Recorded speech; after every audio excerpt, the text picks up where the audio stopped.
What I'm doing out of the kindness of my heart, I have a gentleman here named Frank Williams.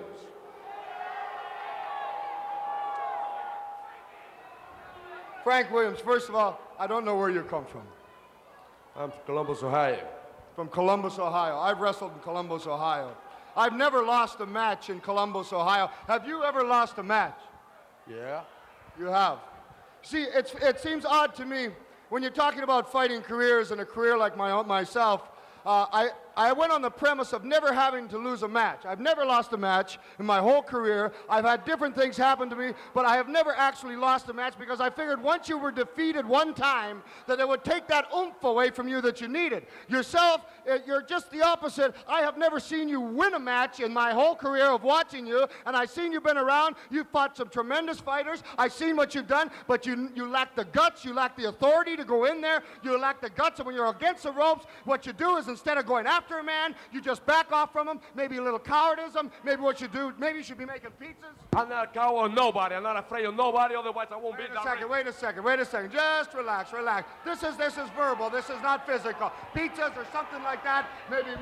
I said, I'm not afraid of nobody. I'm always inside ring, no matter what. And I don't run from nobody.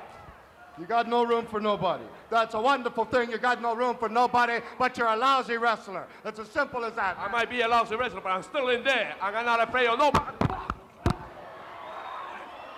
Piper hammering away. Oh, no. Piper all over Frank Williams. Puck. Unbelievable. It's simple as this. Oh.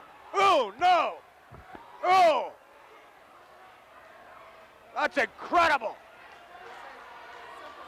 Oh. They think they got the answers. I change the questions. About to enter the arena is the current Intercontinental Champion, weighing 257 pounds, Mr. Perfect. Mr. Perfect hoping he makes an exodus with the belt.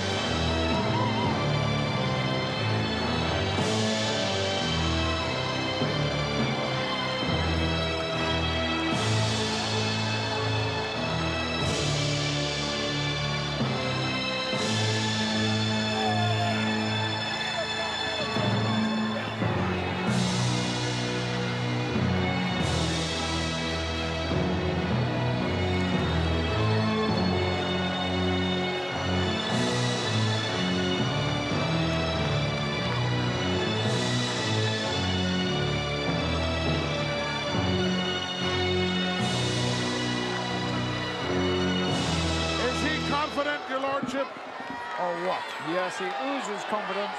And you know, quite honestly, Gorilla, I like to see that in any professional wrestler who steps into the ring. You better get rid of that chewing gum. From Glasgow, Scotland, weighing 234 pounds, Rowdy Roddy Piper. Oh, wait till you hear the ovation here for the Hot Rod.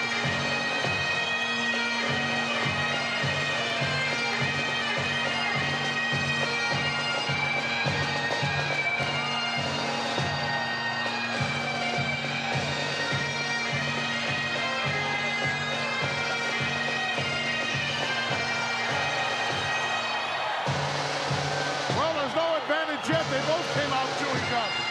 Yes, and both showing the same air of confidence, too. Roddy's got that look about him. Not at all apprehensive. Look at him. And where is Mr. Perfect? Well, there he is, on the outside.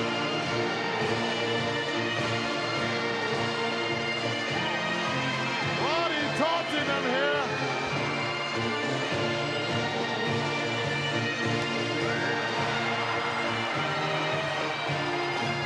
I think he wanted him to do something there, you know. I don't know about that. But I tell you something, he's got to do a lot more than that to beat Mr. Perfect for that championship belt. You can take that to the bank. Come on, ref, pick up the rest of that paraphernalia in there. Wow, Mr. Perfect helped him out.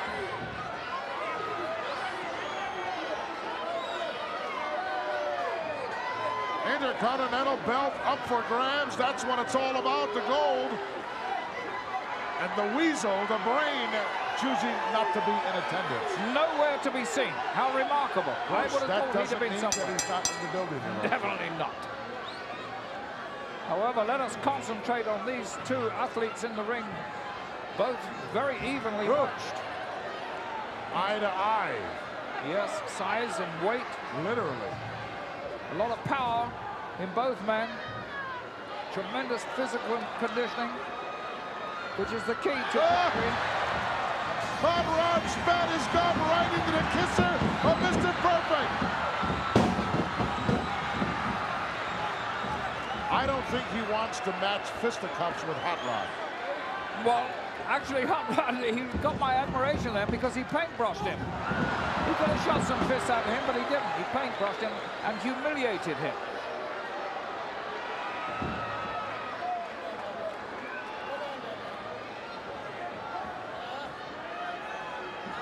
So much at stake here.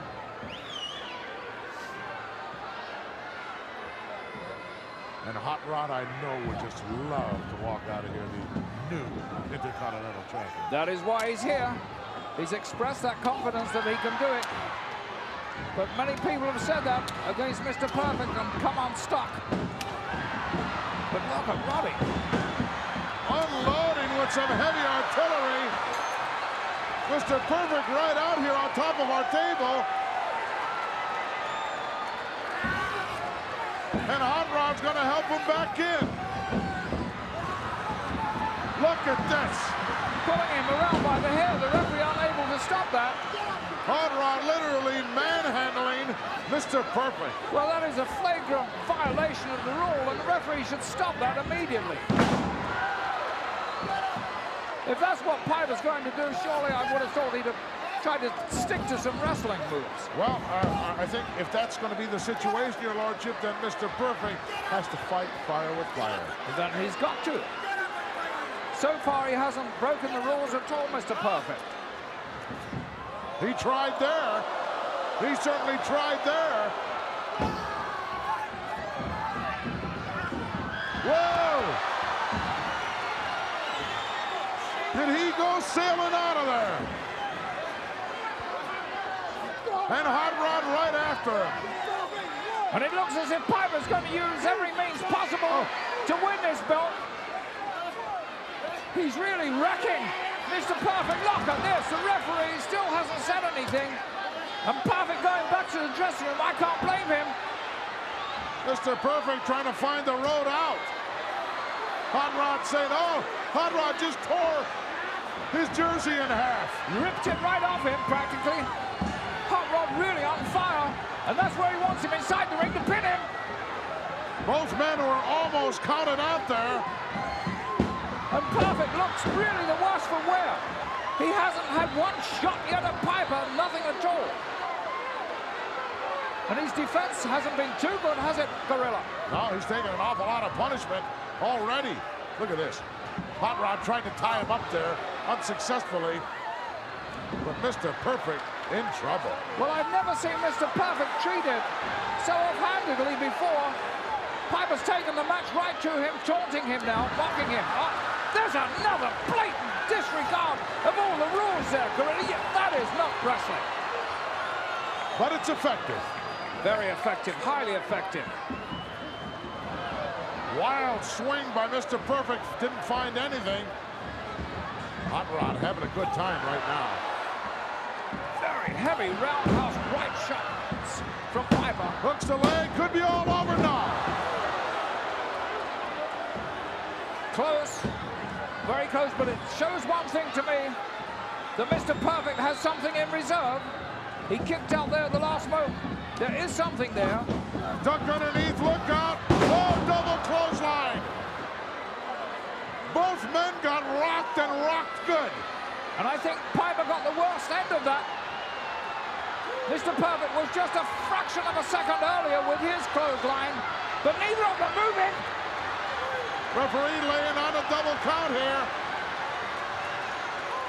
And he's up to 4. Piper up. Hot Rod set up.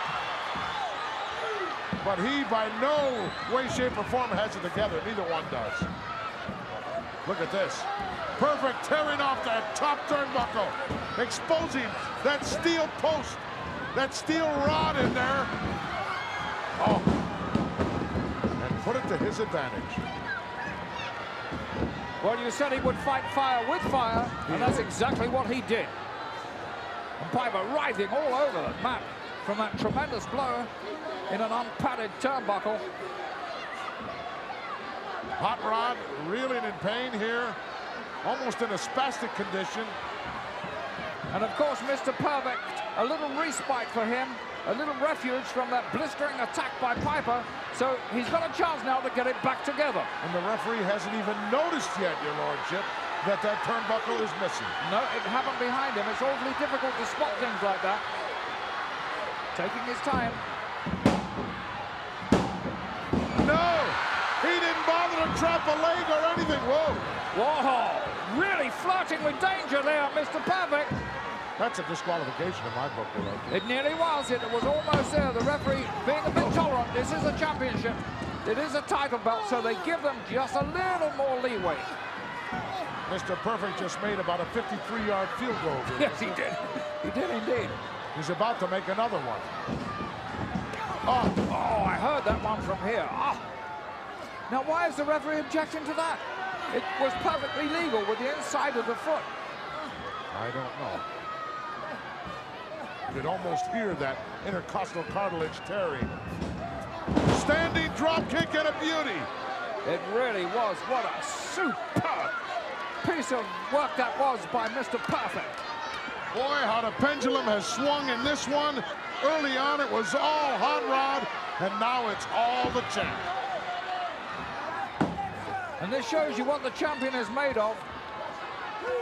Terrific resilience, a lot of stamina, a lot of durability, and that ability also to fight back. Look at this. Oh, into the steel barricade. Caught him right on the elbow. That's your funny bone, but it isn't too funny, your lordship. Not at all. Absolutely not at all. Look out.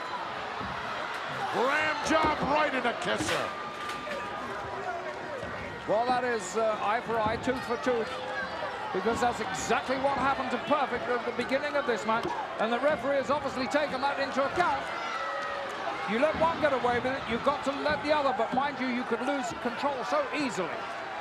Well, I don't agree with that move. The referee just grabbed Mr. Perfect by the leg. You don't do that, you know. No, it's been rather odd.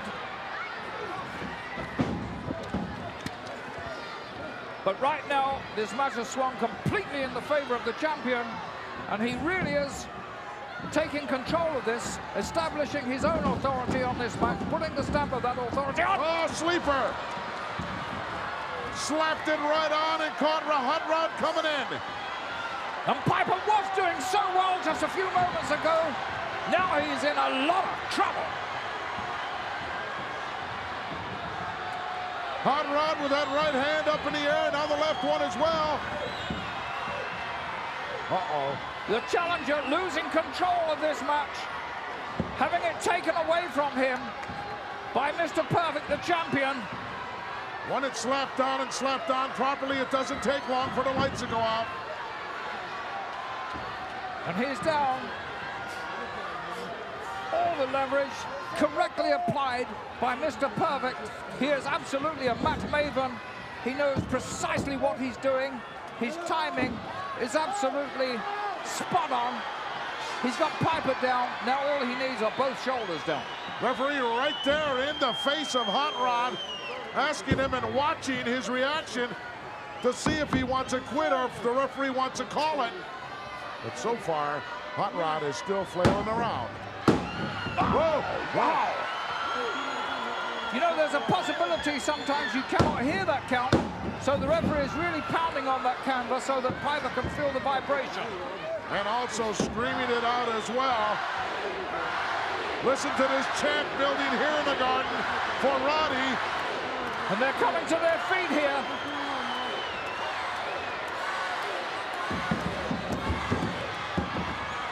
He's hearing it too.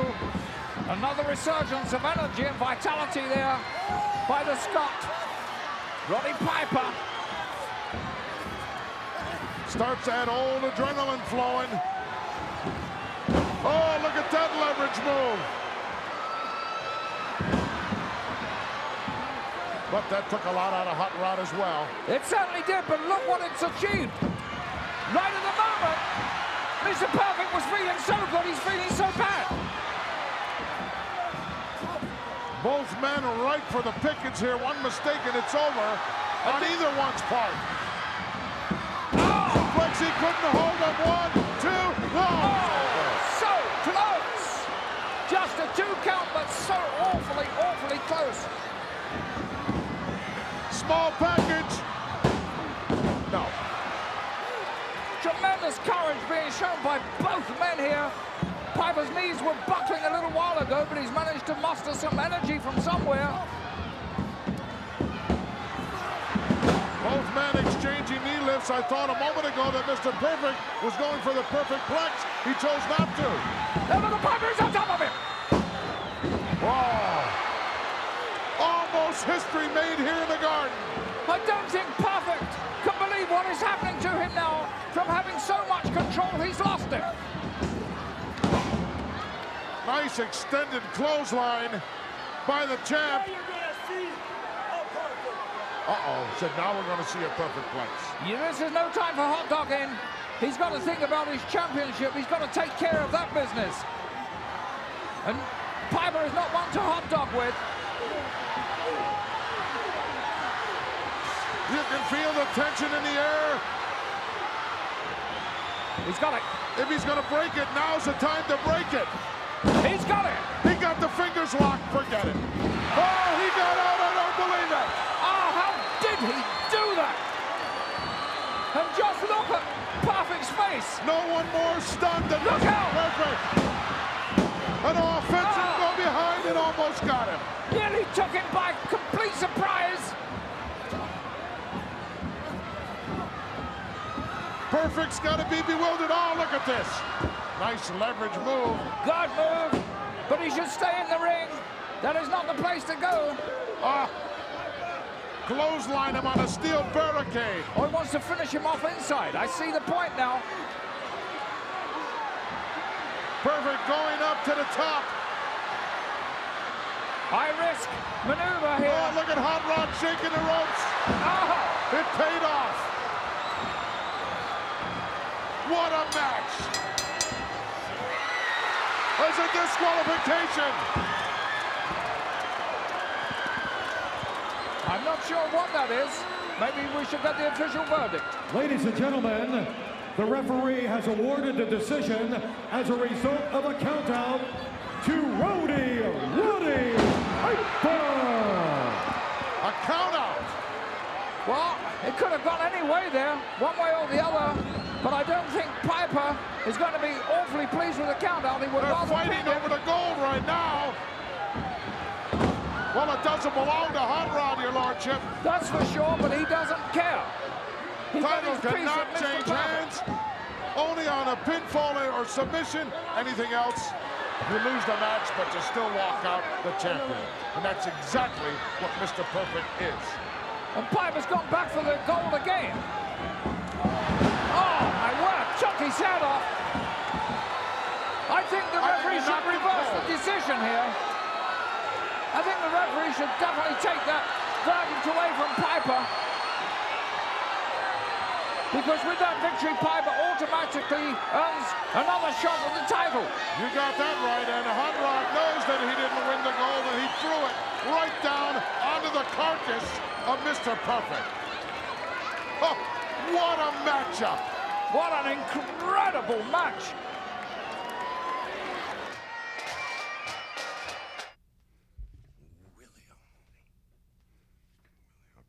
Does he or doesn't he? Is that the first one? Does he or doesn't he? Willie or won't he? Should he stay or should he go? Yes, sir. Does he or doesn't he? Will he or won't he? All set? Yes, sir. Michael, you happy with this Yes. timing? Very good framing. Thank you. I'm gonna be careful not to go back and forth too much because we don't want to see your jeans. Got you, boss. Okay. A hair tie. Okay, a hair tighter, Kev. Just trying to safe say good. Okay, here we go. In 3, 2. Does he or doesn't he? Will he or won't he?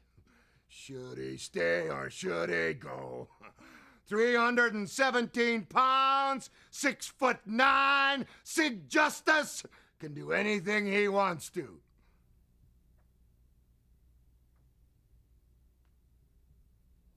Good.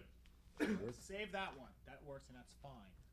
Tie it together, see how it plays in comparison. Say, does he or doesn't he? Will he or won't he? Should he stay or should he go? Well, all I know is that, at, or just well at. You know, you separated the thoughts. I'm just saying, I see. should he stay or should he go? Well, it's 6, 9, Make 2, it a 7, 8. sentence, Sid huh? just can do whatever he wants. And look at the end, okay? Yeah, look, I like the look Okay, at the end. cool. All right, so just make the last one a complete sentence. Yeah, you know. I thought. Right. Okay, got you. Boom. As my guest, I want to introduce, in my opinion, the manager of the year, Bobby the Brain Heenan. Thank you very much. My pleasure to be here. You know, a while back, Bobby, you had a dude by the name of Mr. Wonderful, Paul Orndorff, as part of your family. Is that right? That's correct. I made the man a star. I brought his name, I brought his ability, I brought everything to the surface. Is it true he fired you? On national television, that man fired me. And the only reason he did that was because he got word that 30 seconds down the road, I was gonna dump him. Now, Bobby, you put a bounty on Orndorff's head, is that right? That's right, I did. I put a bounty on him. He wanted me out of wrestling, out of being a manager, tried to embarrass me, so I want him out of wrestling. Now, Bobby, tell me, why? Why have you raised the bounty from 25,000 to 50? Well, you know, it's very hard to get anybody to do anything more in life for $25,000. And right here, Jess, you can see, $50,000. Wow! Wow! Tell me, Bobby, how do you feel about Rowdy Roddy Piper taking on Orndorff? It would be my pleasure to give Rowdy Piper this evening $50,000. Let me say this, Bobby. If Mr. Wonderful's listening out there, what are the words of Bobby the Brain Heenan to Mr. Wonderful, Paul Orndorff? Well, to begin with, he's not a very smart man. But if he had any brains and could use them properly, your best bet, Orndorff, is to throw your shoes into the ring, throw your trunks, and retire. Thank you, Bobby Heenan. My pleasure. The pleasure was yours. That's the Body Shop. All right, Paul Orndorff, you just saw what happened in the Body Shop. You heard the comments. Your reaction? I not only saw it, and I heard it. You know, Bobby Heenan, you're the man that caused all this. You were no good from the start. And by putting a $50,000 bounty on my head, do you think 1 minute that Roddy Piper is man enough to do that? Any man that wears a dress around his waist ain't man enough to collect that bounty, buddy. All right, now, Paul Orndorff, it sounds to me like Roddy Piper is already spending that money. Oh, yeah? Well, what's he spending it on? More dresses or what? Well, I don't know. Maybe it's going to be plumbing, more plumbing. Plumbing? Yeah, What? for the Piper Manor. Plumbing? Well, let me tell you, Piper, the only thing you know about plumbing is when you used to skin dive for Roto-Rooter. How about that, boy? I thank you very much. I'm ready for it. Mr. Wonderful Paul I'm ready, Orndorff. Piper. It's a question that this man is physically ready, but mentally with that $50,000 bounty, I really don't know. Now, as always, the answer will be found in the ring. Vince? Yes, indeed, the answer will be found in the ring. You can bet Paul Orndorff, I don't think, is worried at all about this alleged bounty. He's worried about Roddy Piper. I want Piper. You bet he does. Roddy Piper, however, better be worried about that $50,000 bounty. A check may be written from the Bank of Hong Kong. All right, Roddy Piper. Vince McMahon was quick to point out that Bobby Heenan has not always paid off on his bounty. Your thoughts on that? Simple as thoughts on it. If you don't pay me the 50 grand, I'll rip Bobby Heenan's throat out too. I come here to get 50 grand. I come here to get rid of some guy that's got baby oil all over him, who's sitting here trying to look pretty. I don't need to put baby oil on me to look pretty. I don't need to tell you how tough I am. You know how tough I am. You don't want to give me the 50 grand. I'll collect it from your grandmother if I have to collect it, brother. I'm very curious. I don't understand your attitude, Roddy Piper, toward the big wedding tonight for Uncle Elmer. Think of it this way. if Uncle Elmer gets married, possibly in another 12 years, there may be 5 more Uncle Elmers in America. Who the hell needs that, man? Please give me a break, will you, Rowdy Roddy Piper? Let's go back to my colleague, Vince McMahon, at ringside. All right, Paul Orndorff looking very much not at ease as he awaits Rowdy Roddy Piper. Those bagpipes you are now hearing can mean only one thing. Rowdy Roddy Piper. Look at this entrance, McMahon. Let me tell you something, I'm even a little jealous myself. What a show of class. The Emerald Society Pipers accompanying Rowdy Roddy. Indeed, a grand entrance by Rowdy Roddy Piper. Piper, however, shortly will step to the ring to square off against one of the most intense individuals in all of professional wrestling today. Yes, indeed, Paul Orndorff is going to be ready as never before for this man. Rowdy Roddy Piper. Oh, Paul Orndorff wanting to go at it right now. Piper now getting set to step through the square. Wait a minute, there's the Weasel. He's back there with that Confederate money. If Piper wins the match, he'll never collect. All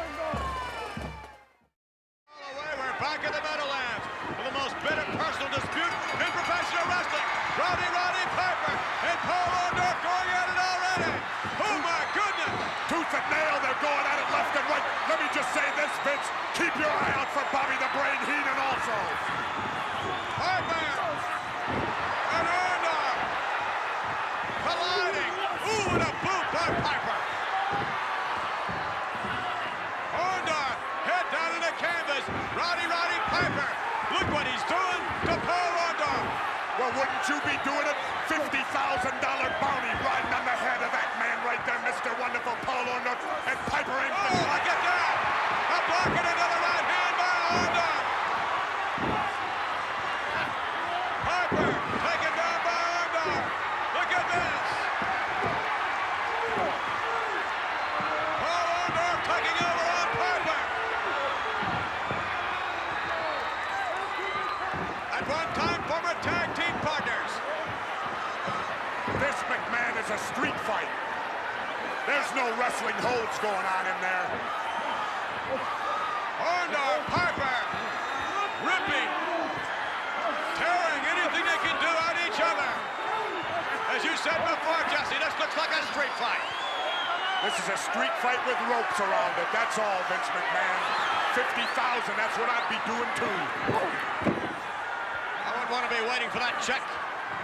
If I were to collect a $50,000, I'm not too sure the check would be a good one. Piper, ooh, power with a boot. Hey, I took a look in the case. That ain't a check, that's cash. Orndorff on the receiving end of another right hand. Piper and Orndorff outside now. Oh my goodness. Look at that, chair that misses. A real free-for-all. A free-for-all breaking loose here.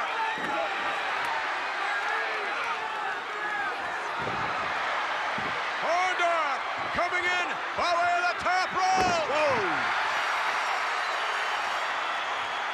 Piper up in the air. Suplex by Paul Orndorff. That's the first wrestling move we've seen, Vince. Orndorff with the momentum, with this capacity crowd behind him.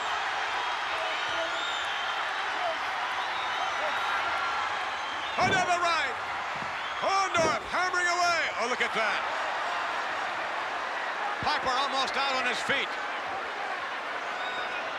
But a gouge in the facial area. Knee lift by Piper. It was enough to slow down Mr. Wonderful, and Rowdy Roddy turned the momentum. All right, now, Piper whipped to the ropes. Orndorff spinning back around. Both men knocked down to the canvas.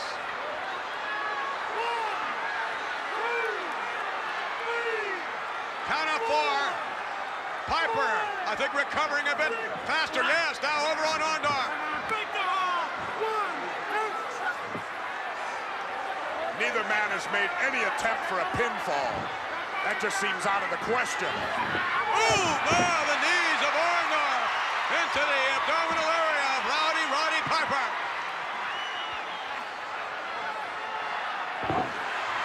A roundhouse right. Orndorff off the ropes. Flying body press. Oh, whoa. Both men on the outside. Orndorff on his feet. Right hand by Paul Orndorff. Piper. Orndorff slinging it out on the outside of the ring again. Ooh, look out for the chair.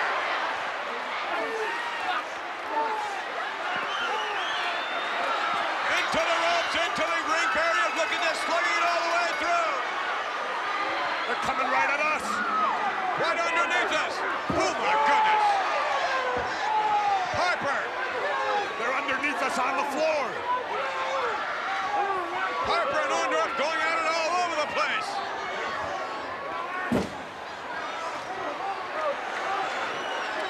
Unbelievable. All the way back to the dressing room area. Look at that. Look at All the way back. Orndorff still going at Piper. Trying to get that dressing room. Orndorff trying to get in now. Behind him.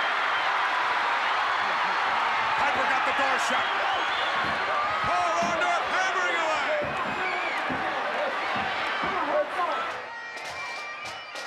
There's been a lot of controversy as we've been going on along about Cyndi Lauper. Lou Albino and some jerk comes out here named Dave Wolf, says Cyndi Lauper is supposed to come out, and time after time we've tried to get Cyndi Lauper to come out, and all of a sudden there's no Cyndi Lauper. I do happen to have the album cover of Cyndi Lauper, which they are giving to the folks out there, but you know, I'm the kind of guy that I just don't fool around. I'm not the kind of guy just to say something and then don't get it done. You see, when RP talks, people listen. And if I want to get something done, I get it done. And ladies and gentlemen, I want to introduce to you the female entertainer of the year, Miss Cyndi Lauper herself.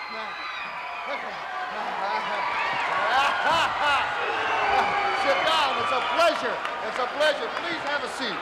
Please have a seat. Please have a seat. You look...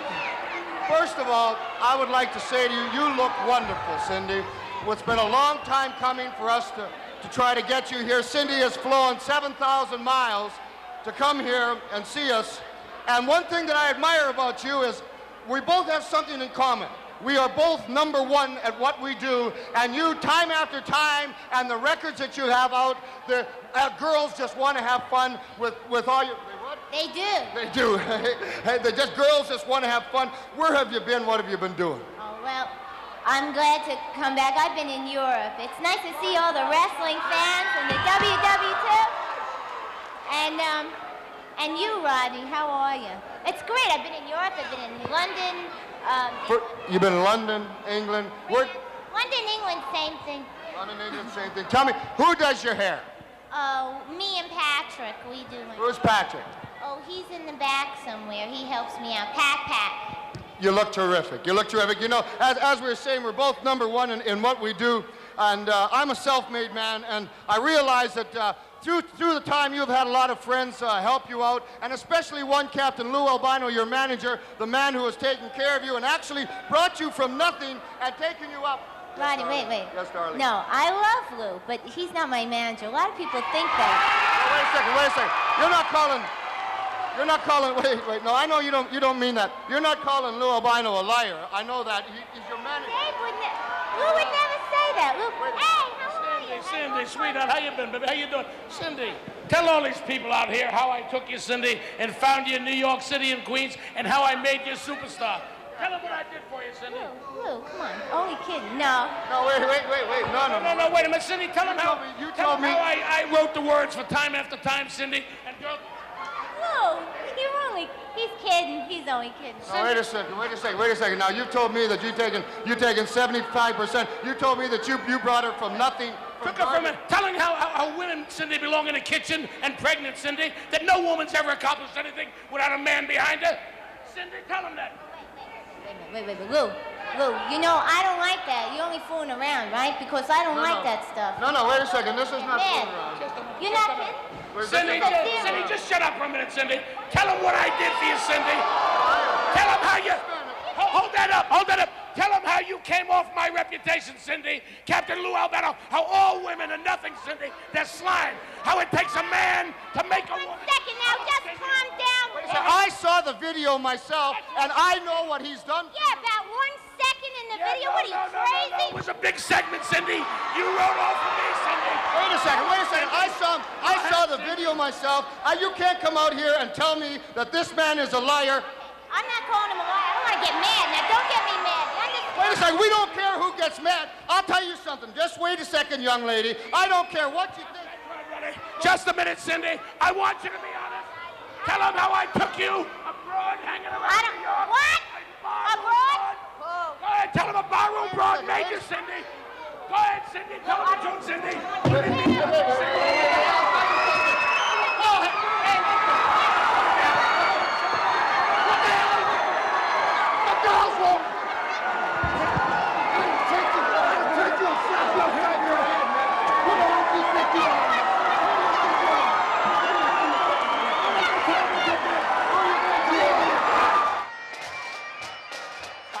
To say I'm so grateful to receive this award and to be behind the people for multiple sclerosis and to try to thank you for what you've done to me, Cyndi Lauper, David Wolf, everybody out there. I want to thank you all for receiving this as an honor to me. Ace is around This is ringside. What's he doing out there as well as Roddy really Piper? Beautiful, Cindy. Maybe they have some kind of presentation to make. Roddy, this, Cindy, is something special. 1 second, please. I know even though it was me that set this up, and it was me that started it, I want to present you with this. Oh, look out! Captain Lou Albano clobbered! Look at Roddy Piper's just gone bananas! David Wolf trying to come to the rescue, but he's no match! Oh, he pile drives him right down into the canvas! Roddy Piper's gone crazy here! Cyndi Lauper went down, David Wolf got power slammed! Look out, the Hulksters hitting the ring! Cyndi Lauper is down! David Wolf is down! Piper just went bananas! Hulkster came in and they immediately left the ring, or who knows what might have happened here. What a despicable, disgraceful display on the part of Roddy Piper, and Albano is knocked unconscious, and look at David Wolf. He may be hurt permanently. The following is a World Wrestling Federation Intercontinental Tournament match. It certainly is, and it's going to be a classic. And it's jam-packed here. And hailing from Cocoa Beach, Florida, here is the model. Ryan, according to the pairings as I see them right now, the winner of this one will have to face Mr. Perfect as they move up the bracket. Think of that, Piper against Perfect or Martel against Perfect. What a match that would be. Well, I'll tell you what, either one of those three guys would make a tremendous Intercontinental champion. Well, anybody in this Intercontinental tournament could become Intercontinental champion. I agree with that because you don't have anybody in it, Ray. Well, that's because of Jack Tunney. And his opponent, weighing in at 200. Wait till you hear the ovation here for the Hot Rod. Here is Roddy. Take a look at those eyes. Don't flirt with a guy in a skirt.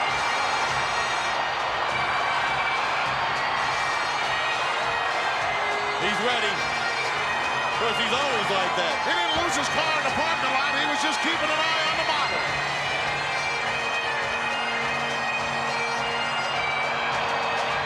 A lot of Hot Rod fans here in San Antonio.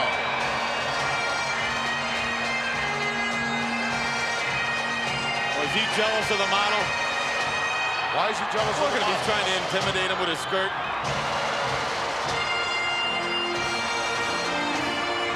Oh, he thinks he's a bullfighter. Lovely young lady there. She likes the Hot Rod. No, she was eyeing the model. Oh. Good. Spray the ring with that arrogance. What a lovely smell that is. That's disgusting. It stinks. Guarantee me you put 2 drops on your forearm, you can't keep the ladies off you. Uh-huh. Lady what, tarantulas? Oh, Hot Rod telling the referee he wanted that little aerosol can out of there. Well, why did he get it out of there? He knows better to put his hands on anything He that got belongs to clobbered Martel. from the backside by the model. Both of these guys fairly evenly matched here. And now it's a slugfest. Finger right in the eye.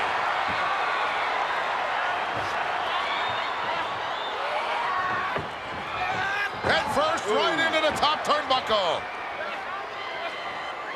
Atomic drop coming up. He nailed him. Hot Rod for the cover. Kind of nonchalant. Even though he hooked the leg, he wasn't really jerking up on it.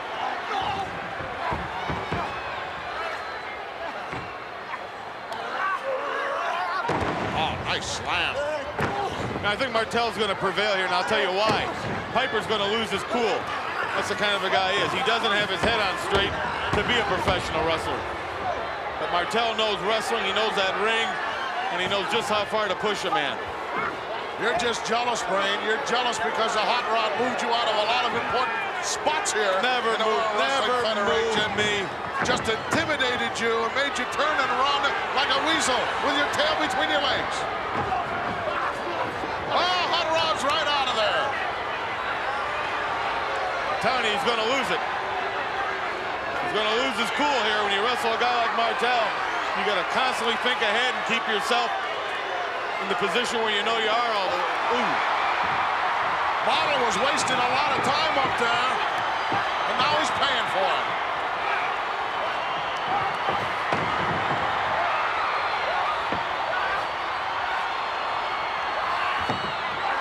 What's good for the goose is good for the gander. I knew Model's out on the I knew he'd concrete. fallen out. Now they're both out there. Rand right into the steel barricade. I would assume the referee is counting. I can't see him. Now the post. Sure, he can't beat him with his own wrestling ability. He's got to use the rail on the post. And Martel gets thrown back in. And whoa, did he catch Hot Rod on the way in? See, that's why I'm saying Martel's going to win this because he knows where he's at all the time. He knows what to do. He knows what he's dealing with. Maybe you're right. Uh-oh. Uh-oh, he's got that little atomizer. Time to make him smell nice. Referee stepped right in between doing his job. Shouldn't even be allowed out there. Piper shouldn't be allowed out there. Oh, nobody home. As Martel, the model, went to the well one too many times. You know, with a guy like Piper, you got to pin him because he's not going to give up. He's too stupid to give up. Big roundhouse right. Martel takes him, rams him face first. Boy, he's in great shape. Sure is. Look at Here this. we go. Oh! Outsmarted him right there. The Hot Rod set him up for that one. He was waiting. But he's wasting too much time. This could be the beginning of the end right here. Begging off. I've never seen Martel do that. Well, I think he's trying to sucker him in. Watch, watch. Well, so much. Just wait. So much for your theory. Just wait. Clothesline City right on the top rope. Just wait. Just wait. Things going well here for Hot Rod. Martel wants out of there. Hot Rod's not going to let him. Piper in control of this one. Seemingly on his way to victory. I'd like to be on the receiving end of that one. You could use one or two of those. Look at Martel looking to get out of there. Finger in the eye, that'll buy you some time. Now he's got the atomizer again. Hot Rod's already blinded. It's just cologne. How do you know what's in there? You don't know what's in there. You know exactly what's in there. It's arrogance. Could be some pesticide. You wouldn't spray the ring with pesticides and then wrestle it. I wouldn't trust him. Now they're fighting for it, and the model ends up with it. Hit him with the can. Stop. Okay, disqualify him. Piper with a chair, using it to block off the spray, and he clobbered him with it. The bell is rung. Martel's the winner. I don't think so. I think Piper's been disqualified. He's got a chair. And putting it to good use right now. He hit the ref. He hit the ref. That's it. You stop. He didn't hit the ref. Let's go and find out what the official word is. The referee's official decision, he has disqualified both men. Therefore, a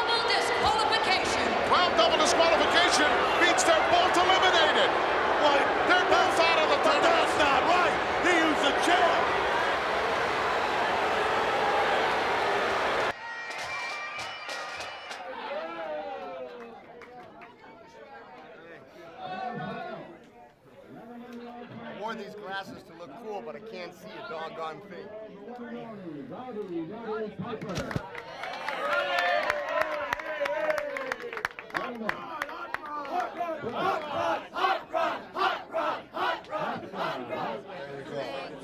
All right, champ. You can. You got a big family. Let me get this lady. I'll get you. Daniel, a boy. Daniel, a boy. To Daniel, a boy. D-A-N-I-E-L. D-A-N-I-E-L. Your mother finally figured out you were a boy, and she's so happy. What's going on? Nothing? Kind of shy, huh? No? Where do you live? Pardon me? Mississauga. Is that very far away from here? What's your name again? Spell it. S-A-J-W. I'm sorry? S-A-J-W. Can't understand you. S-A... S-H-A-W. We're out of here. S-H-A... Well, that wasn't so hard, Rod. Come on, that's why I wrestle again. You know, to Linda. Linda is who? Just out of curiosity? Is you? All right. God, at least you admit it, man. Yeah. I always get these people, you know, I'd like one like, you know, like for my aunt, you know, Aunt who, you know, and she's got a name tag on that says Beth, Aunt Beth. There we go. Soon to be making his way to the ring area, hailing from Charlotte. All right, Hot Rod, I implore you, just keep your mind on business, right? I understand. I need a job. The new Roddy Piper is here. Piper's Pals, the Police Athletic League. I must say, he does look regal. Calls himself the... He looks what? He looks regal. Regal. Whoa. Is that so did Liberace. Yeah.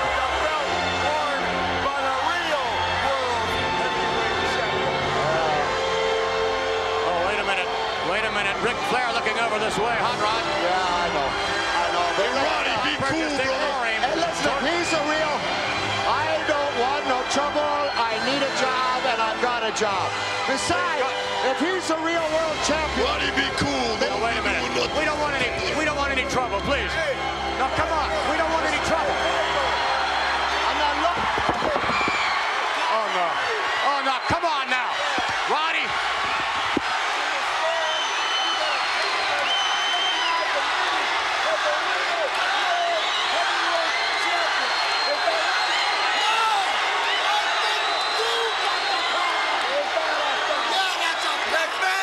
Yeah. You got a problem? I see. I see the belt.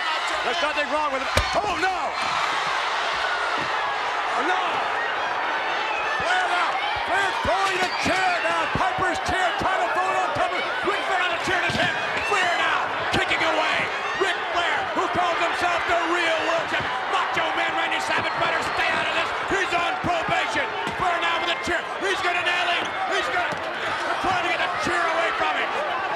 Savage over there. Savage shot back. Flair hammering away on Roddy Piper. They're trying to get him off. Get that man. Get him off on Roddy Piper. Piper didn't deserve this. Piper trying to mind his own business.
I told you I would make it.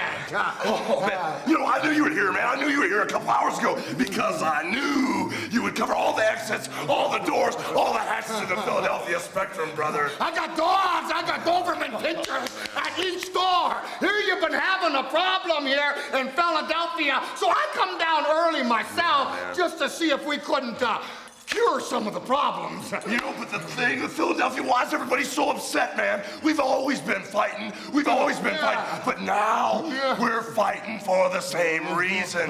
Paul Wonderful, Mr. Orndorff Wonderful, that is. You don't have to write it on our foreheads. We know the whole thing is Bobby Heenan, man. Selling it out, buying everybody Kamala Kimchi the Wizard, just because he wants the gold in the Bobby the Brain family. But it's not that easy, man. When you were standing over me, Orndorff, when I was shaking like a fish, and you so slowly, premeditatedly pulled the mask off, showed everybody who it was and pile drive me. I bet you never thought you'd have to pay the piper. Oh, were you being a big shot again, Orndorff, huh? Were you coming out and trying? Obviously, you didn't figure it out on your own. Obviously, you had the weasel. You see, him and I been fighting for a long time like like he says. I fought you many a time. But you know one thing? Every time we fought one-on-one, man-to-man. We never once one of us had to do something as scuzzy as to jump off, had to rely on anybody. Philadelphia, the town of fighters. You want to see a fight like you ain't never seen before? And I'm telling you something, mister. I'm telling you something right now. I come this Kamala beating on his drum. Guy's 360 pounds. I know you can pick up 360 pounds. I get in trouble and I stick my hand out in Philadelphia. Are you going to tag me? Oh, man, am I going to tag you? The beauty of the whole thing is the WWF, the governing body, they saw what went down. They didn't say, Hulkster, you got to have a partner. You got to have somebody in your corner. There were no demands. Well, like you're not nice to kids and stuff. Would it be okay if I had Orndorff and Kamala and accidentally wrapped the belt around them and choked them and then whipped them a bit on their face? I know that you don't do that kind of stuff, but would it bother you in Philadelphia if I just did just a little tiny smidgen? In this situation, since you came on your own, since we're fighting for the same reasons, Piper, Rowdy One, you can do whatever you want, man. We know the rules now. Now we're gonna play your game. I want to see Orndorff's face, Kamala's face, the real kimchi, and the Wizard brother when they have to pay the piper. When they have to pay the piper. Tonight, man, a few hours from now. You ain't never seen nothing like this, brother. Take a look at this. These are two men that don't give a doggone about nothing, brother. And you know what? When we're well, we're hell. When we're good, we're good. And when we're bad, we're better. The following contest is scheduled for one fall. We're here in Biloxi, Mississippi. Gorilla Monsoon along with Bobby the Brain Heenan for this tremendous matchup between the Hot Rod, reigning Intercontinental Champion, and that guy right there, Shawn Michaels. And he's got his sights set on the winner of the Rowdy Roddy Piper Bret Hart match at WrestleMania 8. And he doesn't care which one either. Doesn't care. But he has the advantage here because he's wrestling Piper right now. And should Piper retain the title, he'll have a little bit of an edge on Piper because he'll know what Piper's all about. You know, Brain, I'm very surprised that the Hot Rod took a match of this magnitude this close to WrestleMania 8. Well, had I been managing the Intercontinental Champion this time, would he be in trouble? I would have told him not to take any match at all. But that shows you the kind of a guy Piper is. He wants to get out there and fight.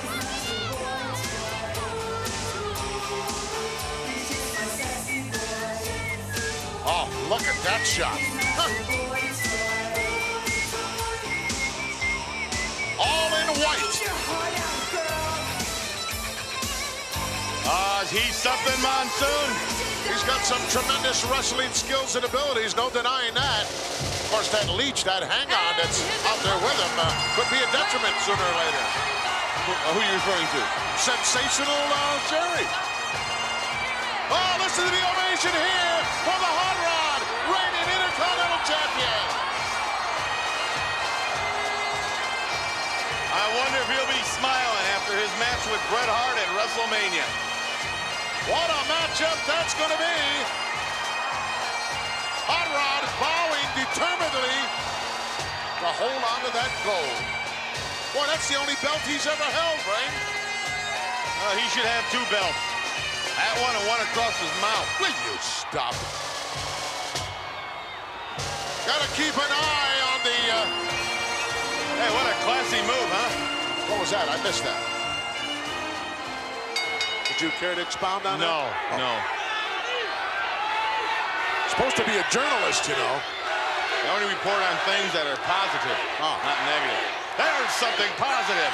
Yeah. Positive to empty your bank account. Roddy #1 is the chant here in Biloxi. But look at the confidence in Shawn Michaels. This man is a future champion and the star of the 90s. Look at her. What's he going to do now? tempt him like she does all the men. Get out of there. Checking out the knees. Yep, they're covered. He's got knee pads on, hon. She's disgusting. She is in love. How soon she loves Shawn. money and loves herself. You know, I've heard her say 1,000 times, Brain, I'm in love with Shawn Michaels. I haven't heard one time Shawn Michaels say, I'm in love with her. A man doesn't have to tell a woman he's in love with him. Huh. And a woman doesn't need to know. All they want to see is that hot rod right in his face. That Gold Express card. Man should never tell a woman he loves her. Let her earn it. Oh, please. Everything's a one-way street with you, Brain. And I control the flashing red light. Come on, ref, ring the bell. Let's get this thing going. Here we go. This is going to be a heck of a match.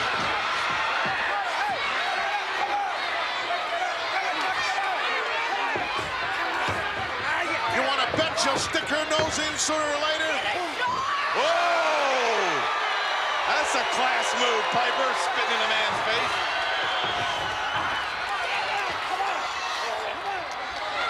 Well, Roddy from the streets, former Golden Gloves champion. You don't want to mix it up with the fisticuffs with him. Whoa. What's wrong with Michaels? He's got all that speed, all that agility. He's playing right into Piper's hands. He is playing Piper's game. That's not right. Oh! We agreed on something, we're in trouble. No, don't do that. Get away. Listen to the screaming Mimi. Sherry, not over Mimi. The top goes Michaels, high cross body. Oh, look at Piper, turn it over. 2 count is all he could get. Atomic drop coming up. Oh, nice block. Beautiful move. He's got him. He couldn't get him. 2 count only. Went for a drop kick with a hot rod right there. Slingshot into the corner. He hit the post. Could be all over. 1, 2 now.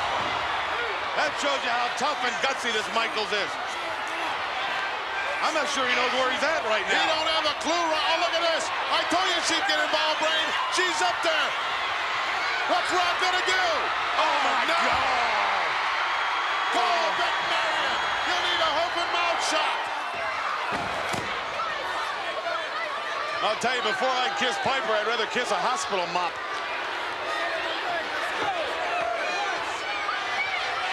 He really shocked her. Oh, right into the steel steps. Well, Piper, how do you like kissing the floor? Look at her, look at her. She's right in his kisser. It's a ploy, though. Part of the strategy they work out. Watch this. I know what he's going to do. He's going to nail him off that apron, see? Look out from behind. Kiss her again, Piper. Shawn Michaels airborne. Double axe handle right between the eyes. Do I know what I'm talking about, or don't I? Sometimes you surprise me, Brain. Action's gone to the forehand, but Here we go. Oh, into the steel barricade. But I got to give him credit. Piper is one tough individual, and he'll keep coming. You're not going to make the guy give up. You're going to have to pin him. Absolutely. He won't quit. But he's a human being. He's a punk. He can be beat. You're talking about the reigning Intercontinental Champion. Now, he might not have it after April 5th in Indianapolis, WrestleMania 8. The Hitman may be once again Intercontinental Champion. What a matchup that's going to be. You won't want to miss it. Be part of the big one. 2 count here. The only way to do that right now is on a pay-per-view basis. So don't get left out. Pick up that phone. Call your local cable company. Be part of the biggest wrestling extravaganza of all time. You know, if there wasn't the Intercontinental title at stake and Piper was wrestling Bret Hart, it'd be a great scientific match. But you know it's going to happen. They're going to get in that ring and they're going to start wrestling, but tempers are going to boil. It's going to explode. It's just going to be a fight. I expect it to be one of the biggest matches of the afternoon, Brian. I predict it to be one of the biggest matches in World Wrestling Federation history. Nice reversal, but Hot Rod underneath the clothesline, but caught the reverse crescent kick right into Kisser. And you know they're both about the same size, same weight. Same mentality. Come on, Mr. Michaels, take it to him. He can't be beat. In trouble. Oh, went for that side suplex. Hot Rod planted one right on the old Schnazzola. Well, you don't want to really trade punches with Piper. Absolutely not. You'll come up with a short end of the stick. You know, WrestleMania 2, he knocked out Mr. T, didn't he? Certainly did. Flattened that bum. Whoa! Whoa! 3 points through the uprights. It's field goal time in Biloxi. Where is she? Oh! Ho, ho, ho.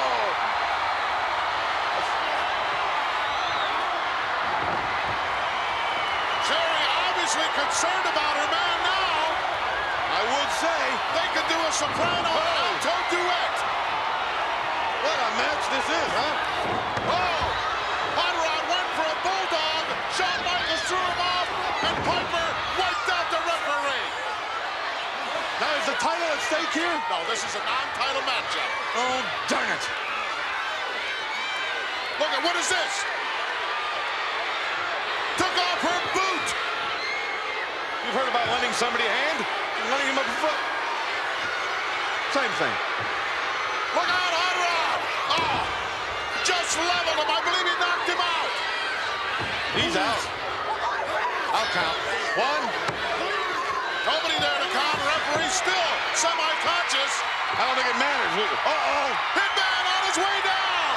He's going to help Shawn Michaels put the boots to Roddy Piper. He is not. Look at that. Hitman throws the boot into the Hot Rod. What a swing, but he missed. Uh-oh. What is going on now? The referee caught Hot Rod with a boot. Well, he should have. Yes, it's a disqualification. Here's your winner as a result of a disqualification, Shawn Michaels. Good call, ref. Oh, will you stop? Well, he got caught. Doesn't matter what you do if you don't get caught. And that dummy got caught. A miscarriage of justice here in Biloxi. Wait a minute. Piper's blaming him for losing the match now. You did is got me disqualified. You stay out of my life. You understand me? Am I making myself clear? What's he blaming him for? If you don't like it, do something about it. Piper's blaming him for losing the match. He said, stay out of my life. Bret Hart, I know what Bret Hart was doing. He didn't want to see Piper hurt. He wants him fresh at WrestleMania to defend that title. All right, you can only stay out of his life until April 5th. I'm telling you, And then he's going to be right in your face. It's starting to boil right now. I can smell it cooking.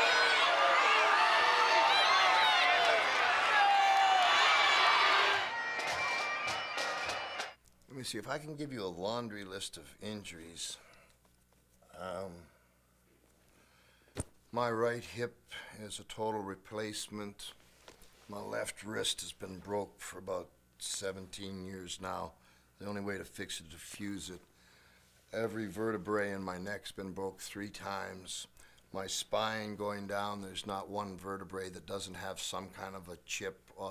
Most, as you get down to the lower, is bone on bone. My left hip needs a replacement. This rotator cuff has been torn for, I don't know, a long time, 10 years.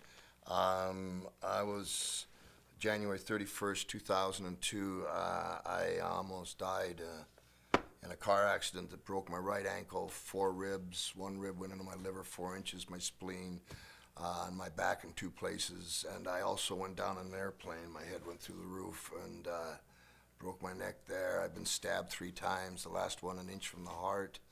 And I stubbed my toes. And I remember this knuckle here used to be like this one, but there was this tough kid called Goldust in the backyard lot brawl, and I just hauled off and I hit him in the head. You can hear it sound like a watermelon and flatten this knuckle, and it knocked him down, but that damn kid got up again. He's a good kid, man, a good kid.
right.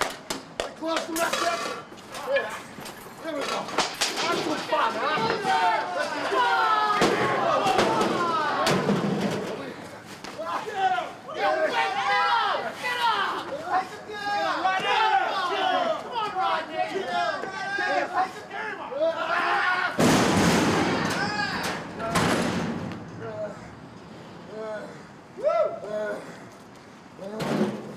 Oh, I thought you wanted to be close. Thought you wanted to be close. I get a feel. Is that what it is? Huh?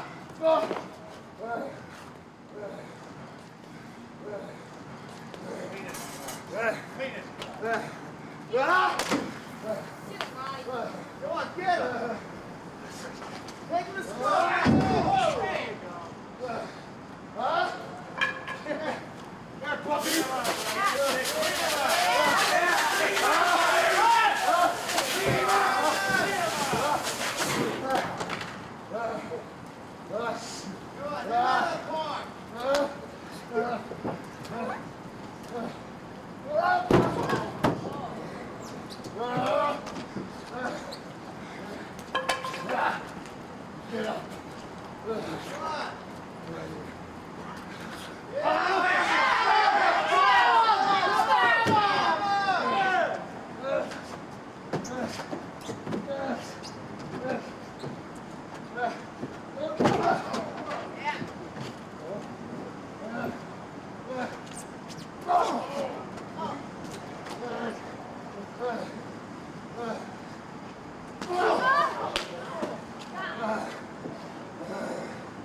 Get up.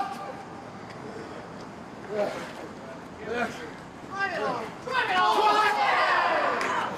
Take a run! Go!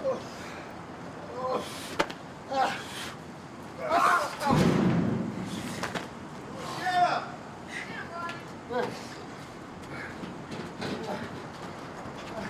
Get the back! Get the back!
You guys should try a cooking show. Well, cooking show. WWE Network. Hey, here you go. All of us could do a part. I think we just Well, start pitching. shit, Ron you guys could be are a the part of the cooks. juicing. You guys can bring us in, yeah, Sure, the juicing. we can do all the do the cereal Jim, section. welcome to this week's edition Let's start a show. of the WWE Cooking Let's start- Show. we just- Look who we just came in the kitchen I with mean, me all today. done. Here we are. I have our juicing So you're expert. back now, you Our Civil juicing War expert. fighters. We realize that the North and the South are still fighting the Civil War. Just to bring that down. Oh, first of all, say Welcome to WWE Legend House in Juicerama. Exactly. Piper's making his #1 concoction. It's the juice of the ages. Juice of life, right here. See you later. Can you tell what they put in there? Yeah. No, we can't tell. You don't want to know. Take a swig of this. But thank you and come in again because the WWE Food Network is up and running and we have the best staff ever. Roddy, say a word Besides to that, you. you fat bitch, I told you to get up off the couch. So get up off the couch now, lose some weight, all right? I'm going to make another shake. Portions of our program have been pre-recorded. Thank you very much. Thanks. Come again, y'all. All right. That's sure Hi, true. my name's Jim, and I like juice. I like Rodney's juice. It's very, very good, and it makes you feel great. And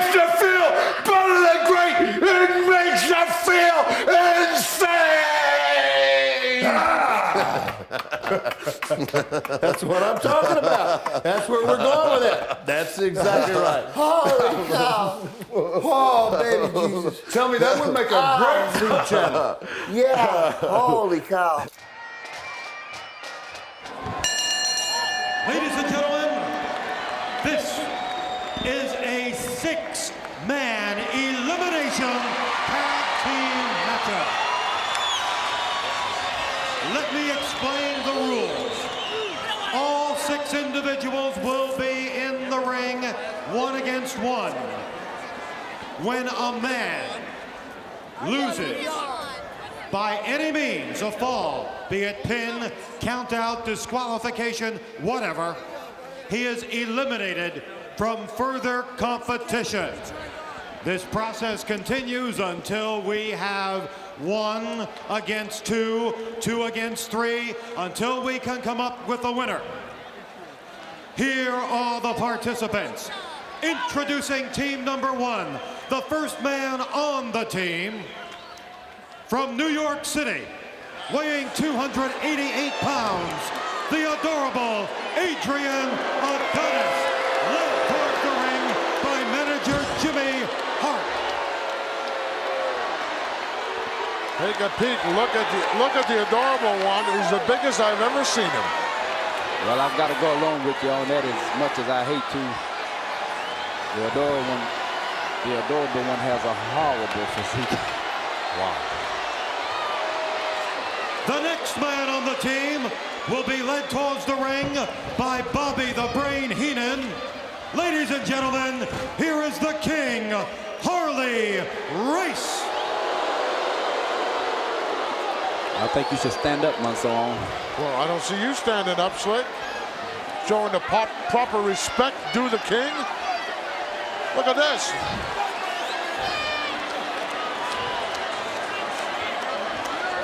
You dummy, Slick, standing up for that piece of garbage.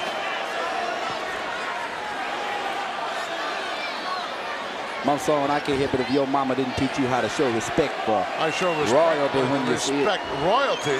This I think man it would be won. appropriate if everybody rose and showed proper respect for the king and bowed.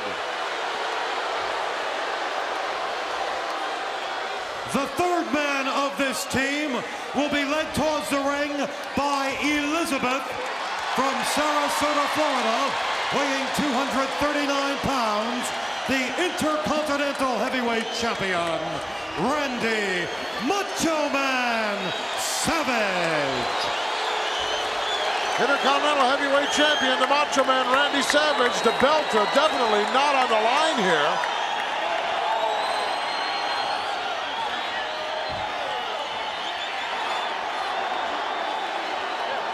Well, there's one half. And Manson, And now, where do you get off? Let's meet the opposing team. First of all, introducing from Charlotte, North Carolina, weighing 280 pounds, the Junkyard Dog.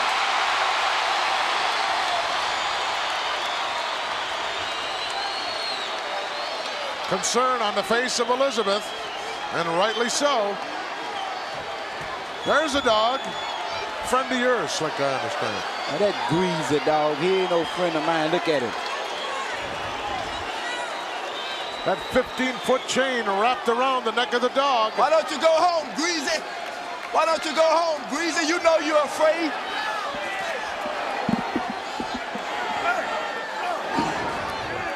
The next member of the team hails from Hawaii, weighing 237 pounds, Ricky the Dragon Steamboat. Ricky the Dragon Steamboat back 100% physically. There's no way you make me believe that, Manson. Well, there's no way he could be 100%. You'll see it.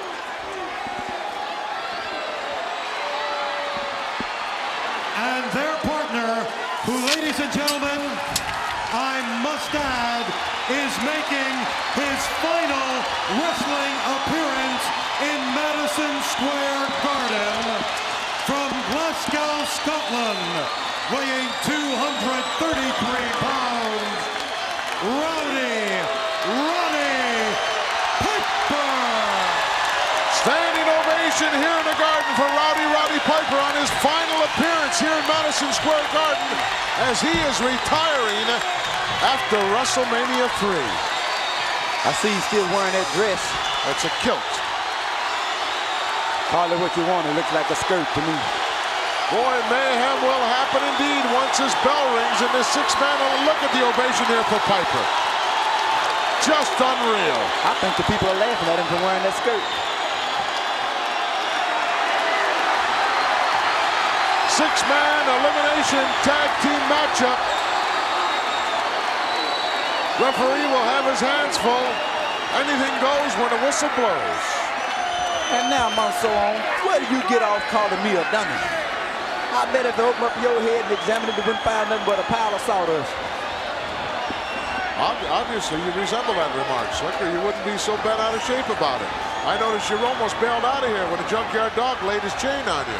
Well, that guy's so goofy, you never know what he's going to do. I wish you'd have been out here when Damien was out here. I'd like to see your reaction to that. Monsoon, if he ever comes toward me with that snake, that'll be the end of the snake and him too. We're underway. Big smile on the face of Roddy. That Piper's a dangerous man. You ask me, I think he's crazy. Adrian didn't want any part of him. Intercontinental Champion steps in. Of course, we're going to see that match in WrestleMania 3. The adorable one, Adrian Adonis, in with Roddy Piper, the final match of his career. And the King gets nailed for not paying attention. Cheap shot. Tag made to the Dragon. And Savage bails out. That match also one of the features in WrestleMania 3. Ricky the Dragon Steamboat for the Intercontinental Heavyweight Championship against the Macho Man Randy Savage. And in the corner of Ricky the Dragon Steamboat, George the Animal Steel. Another lunatic. Just something else for Savage to have to think about, isn't it? I doubt it. I know if the Natural's out there, he wouldn't be concerned about that crazy. How could you ignore a guy like Steel? Oh, beautiful, deep underhook. Karate chop drops the champion. And he's looking to get out of there. And the King is in. And the King rammed right into the head of the dog. That's just like hitting a piece of log. Look at the dog. He loves it. Harley Race finally bailing out of there. Macho Man tried to do a Pearl Harbor job, but the Dragon was right there. Monsoon, I just don't like these type of matches. Any particular reason? Yes, because it's an elimination match. You know, it could wind up 3-on-1, 2-on-1, 1-on-1, 3-on-1. I don't like it. I don't like it at all. That's what it's all about. That's what elimination tags are all about. Very dangerous. I just don't like it. I don't like it. A preview right here of what to come in WrestleMania 3 as in the Silverdome, Pontiac, Michigan, March 29th. The King will indeed face the Junkyard Dog, and the loser of the match will have to bow. And you can believe that JYD will be on his knees, brother. We'll just have to. He's no match for the King. Oh, big uppercut. Look at that 360. Lucky for the King, he came down feet first. You know, it's hard, my son, when you're trying to wrestle by the rules, and you got a man like Junkyard Dog that can't read and write, and he hadn't read. Who said he can't? Oh, you know Junkyard Dog can't read and write. I know the boy from a long ways back. That's a bull-faced lie, Slick, and you know. Wait a minute, Monson. Now don't get that bad. You're gonna call me a liar right here to my face, Monson. Right here, right because kisser. The reason you do that because you know I'm a church member and I won't fight. But son, let me tell you something. I'll call it the way I see it. You know Junkyard Dog cannot read. That's a lie. Look out, Savage going to the outside, up to the top turnbuckle, where he's very at home. But shaking the rope was the Dragon. On a block and a right hand. Ran right around into the dog. Now the Dragon is not the legal man in the ring. He is right now. He's finna use karate too. Look. Master of the martial arts. Roddy hooks him from the outside. Oh, he pushed him right out into. There's no way one referee can handle this type of match. finally said something that was true.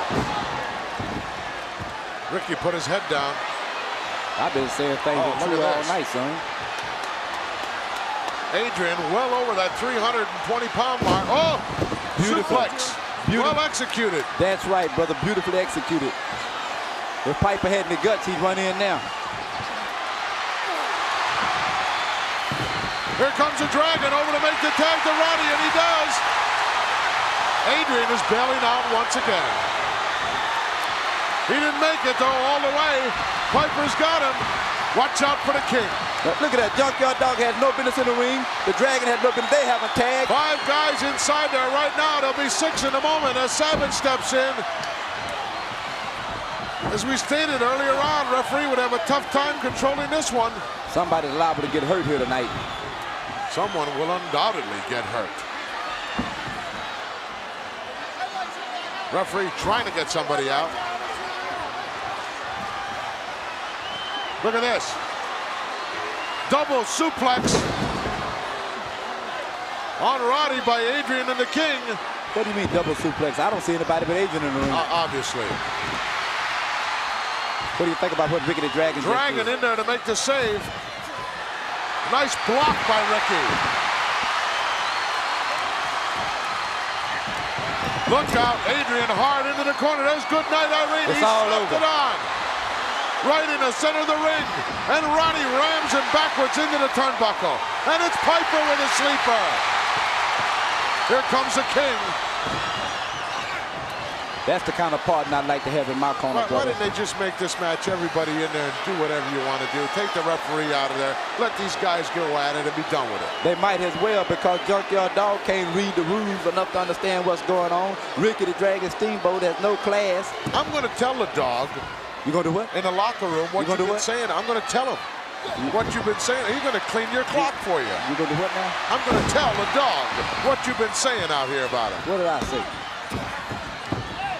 What did I say? That he was illiterate, couldn't read and write. Well, so what can I say? Look at this. Wide open. JYD on the receiving end. Well, you didn't do your homework, Adrian. Playing right into the man's power. Dog unloading. Oh, football tackle he went for. See, he is illiterate. What a fool that is. Adrian stepped out of the way, and Piper right on his case. Wow, it's broken loose on the concrete floor here in the Garden. All 6 men out there. Big headbutt. This match is out of control, my son. Ricky going to work. They're all around us, fighting on the floor here in the Garden. Oh, it's Roddy with a steel chair. Right into the kisser of Adonis. As they are taking this thing right out onto Broadway. Well, the referee has no other recourse but to award the match to the King. To what? That's right. Please. He's the last man in the ring. Once again, the members of our Japanese Tokyo TV chased out of their position once again. Good, let them go home. Look at this. Suplex by Roddy. Over for the cover. The referee doesn't know. Oh, come on, ref.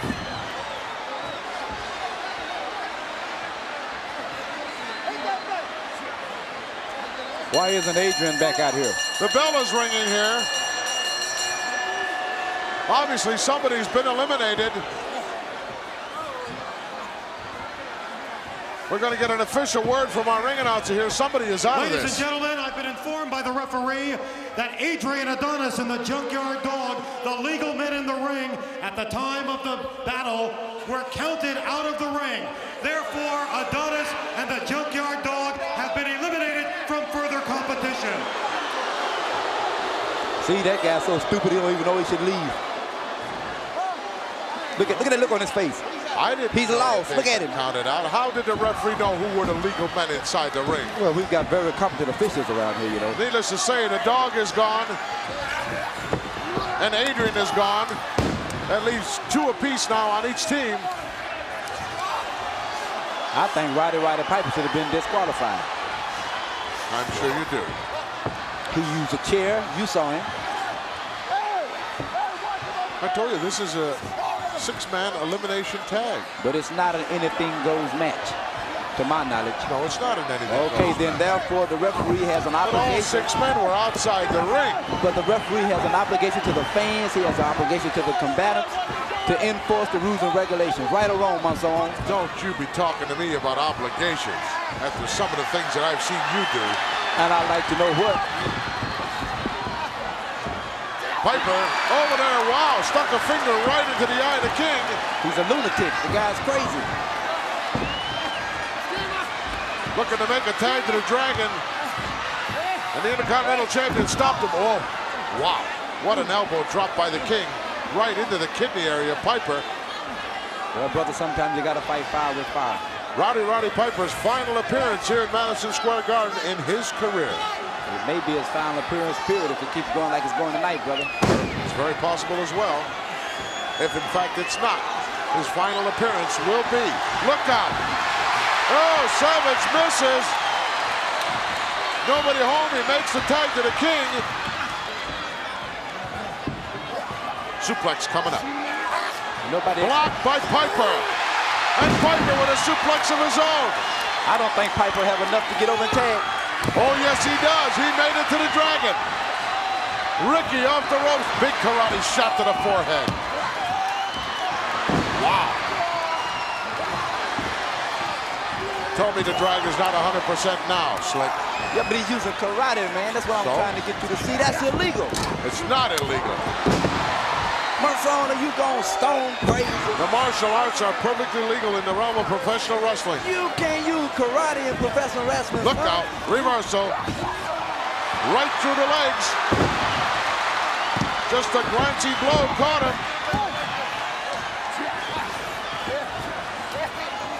All 4 men were in the ring there once again. Double slingshot on the king, down for the cover. Referee trying to get Piper out of there. Now the Dragon catches Savage coming in. Goes to work on him. Look out. Ricky to the top. Bombs away. He nailed him. Referee right there. 1, 2, 3. Did he count him out? No way, brother. 2 count only. Can't you see anything? Tough from this vantage point. Small package. Look at this. The referee should be over there counting. He should be counting right now. Right after Savage came in and turned him over. What a terrific wrestler that Harley Race is, brother. He is the king of professional wrestling. He just proved it right there, brother. I told you Steamboat wasn't 100%. I've seen a time he could have kicked out of there. Ricky the Dragon Steamboat has been eliminated from further competition. He must leave the ring area and go back to the dressing room now. How on earth could they possibly put 1 man out there to referee a 6-man elimination tag, as now Roddy Piper is left alone in the 6-man elimination tag with the likes of the Macho Man, Randy Savage, and the King, Harley Race.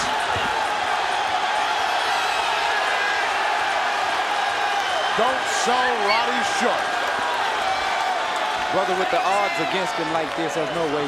No one has left their seats. No way. Well, that's a tribute to the King and to Savage. That's a tribute to Roddy Piper. No way, brother. Piper now attacking the King, unloading. Got to keep one eye in the back of his head all the time. As you know, Savage is not about to stay in his corner. The Savage. Here he comes. He's an honorable champion. Come on, ref, give me a break. He would never come into the ring unless Piper, just like you would, provoked him, brother. We all know that. Look at that, right in the eye. So what? Oh, big 360 by the King, and he ends up with a ringside seat. I don't think he has a ticket for that. Piper has no business outside that ring right Look at now. that, Savage with a chair.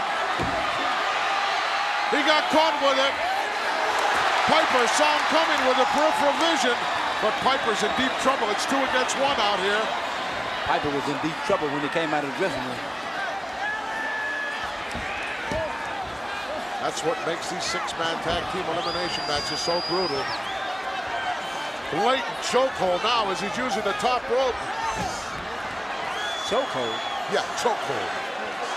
Apparently, we must be looking at two different matches. Obviously, we are. I can't see any choke. Macho going to the top. Nailed him. Double axe handle right between the eyes. Hooks the leg. Could be all over here. 2 count. No, Roddy got out. Surprised me. I didn't think he had enough left. Double team effort once again. Double team? Well, what do you call that? It's 2 against 1, isn't it? The King is just standing there. He's not bothering anybody. He's not bothering anybody. He's getting clobbered right now. Roddy unloading on everybody. What's the matter with the guys? They're hungry. He's biting. He should be disqualified, Monson. I want to stress. Why don't you get a referee shirt? I want to stress. I want to emphasize that this is not a no disqualification match. Power slam by the King. Couldn't get him though. As Roddy kicks out once again. Determination indeed. The King got everything under control, brother. Gut wrench suplex. And Roddy got it. Over for the cover. Here comes Randy. Nails him again. Come on, ref. Why don't you disqualify somebody? Like Piper. I didn't hear you say that. I say like Piper. Obviously at an extreme disadvantage right now. For everything that Piper's done tonight. Look at this. Look at this. Like wide open. I see nothing wrong with that. Oh! And it's Piper out of the way and he nails the King. And the King is down and the King is out. The King is out of there. He got counted down 1, 2, 3. I think he lifted his shoulder at the last minute. He was nailed.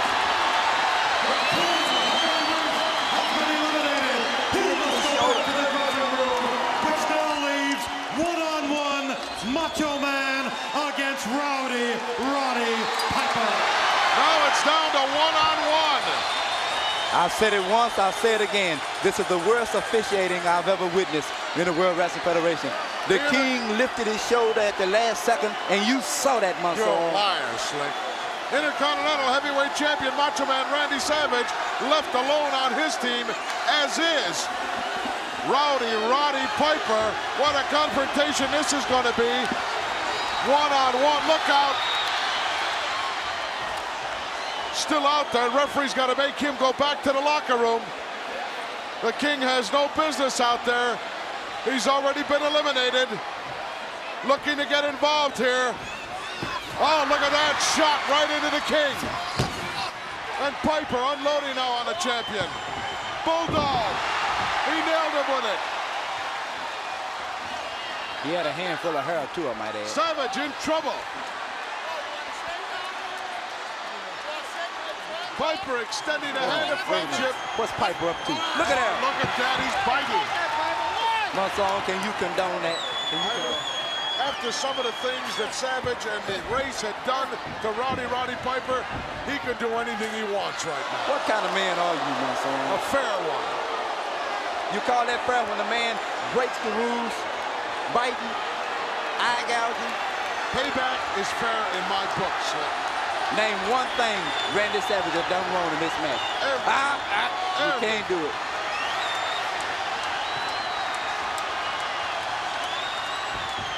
Savage out of there, Piper right after him. It's a foot race here. Savage back in underneath. He caught Roddy coming through.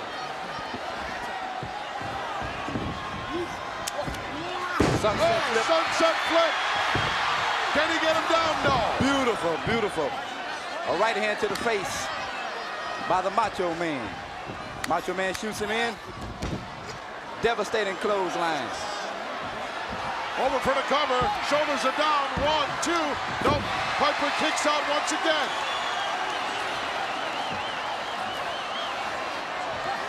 What a battle this is. Roddy's got to be about out of gas out there right now, as he's had the toughest going of anybody involved in this six-man elimination. Wow.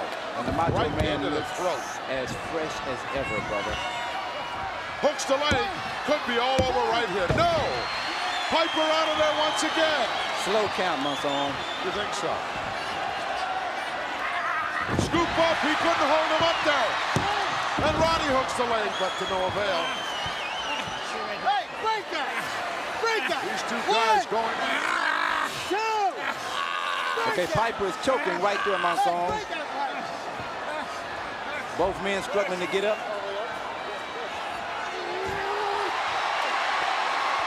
But the Hot Rod has the Macho Man up in there. He lets him go. Piper going bananas, unloading now. Roddy's on the warpath. Side headlock by the chest. Wow, they hit hard. Savage out onto the concrete floor here in the Garden. Referee out there laying the count on him. Piper's on his feet. Piper probably go in his trunks. He'll probably go in his trunks and pull something out too, Monson. Look at Roddy. He's playing possum. He's laying down in the center of the ring. He's waiting for the champion to get up there. Look at Piper. What is this, Monson? What a job he's doing. What is this? What is this? What is this, Monson? Savage thinks he's got him exactly. What is he doing? What's going on? And Roddy's got him. I should tell him. I should tell him. I'm gonna tell him. Don't go, Slick.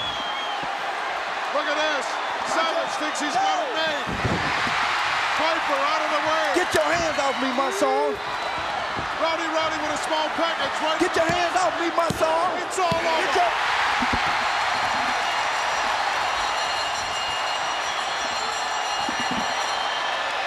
Roddy Piper with a small package.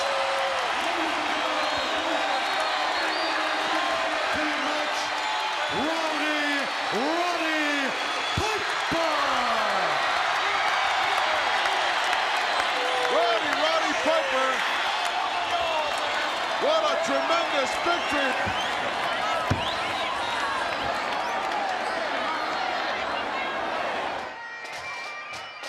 I understand you have something you want to say to all the wrestling fans. Yeah, well, I have an apology to make. I'm not making it because anybody's told me to make it. I missed some wrestling matches, and I missed them because I went to another country where they don't take such good care of their fighters as they do in the United States. I have an apology to make. Excuse me. Slater. Can you stand over here I just have a an little bit? apology to make. I understand you got an apology to make, but I got something to say.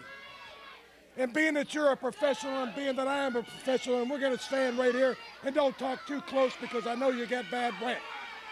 But let me tell you something right now. Everybody out here, everybody in this Mid-South area knows right now that you got a big mouth. Well, that's fine.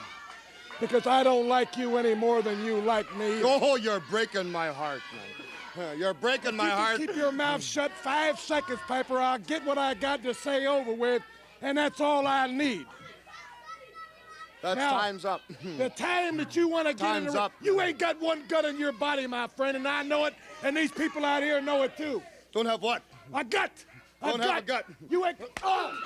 And Piper slugs Slater, and Slater hits him right back as they stand toe to toe. Slater again slapped and hit by Piper, slaps Piper again, and here comes Piper back with another blow. And now they're taking off the jackets. Slater jumps up into the ring.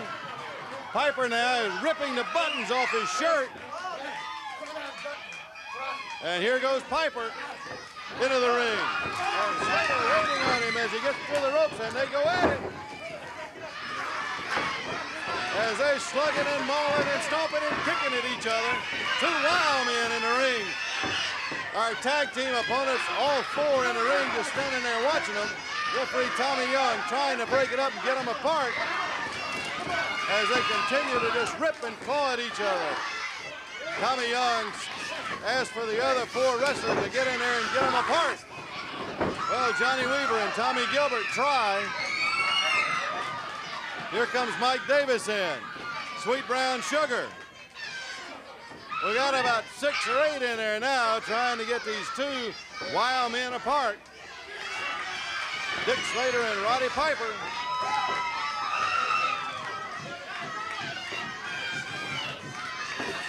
They're determined to rip each other apart. They're so mad, they're so wild, they can't be held apart. As Piper breaks loose and again charges after Slater.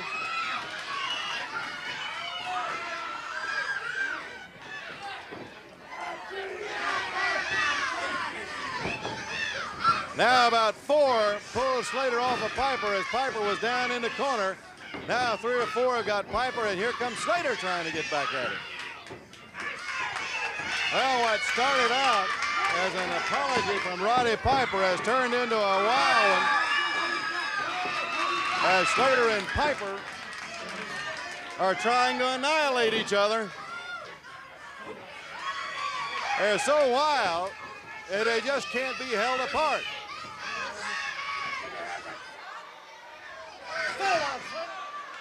Slater. 3 have got Slater, and about 4 or 5 now have got Piper, and they're apart, at least for the moment. In their street clothes, Piper had his tie and his shirt and his suit on, ripped the buttons right off his shirt, and again he breaks free and charges after Slater, and again they go at it. Slater and Piper.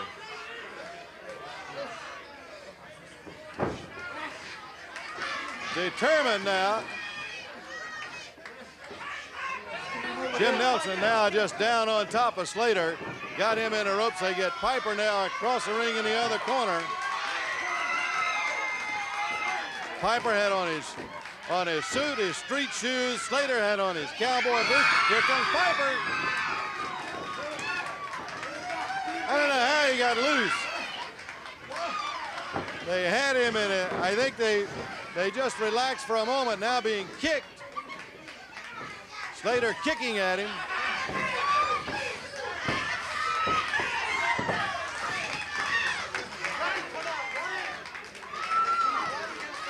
Well, we got him apart again for just a moment now. Slater being held in one corner.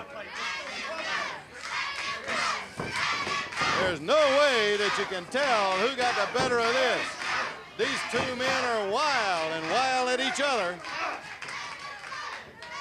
They're trying to literally carry Piper out of the ring.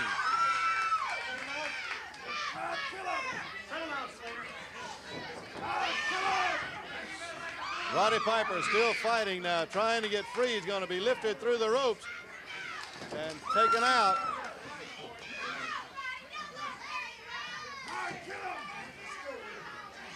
And Slater now being dragged out of the ring by Red Dog Lane and Jim Nelson.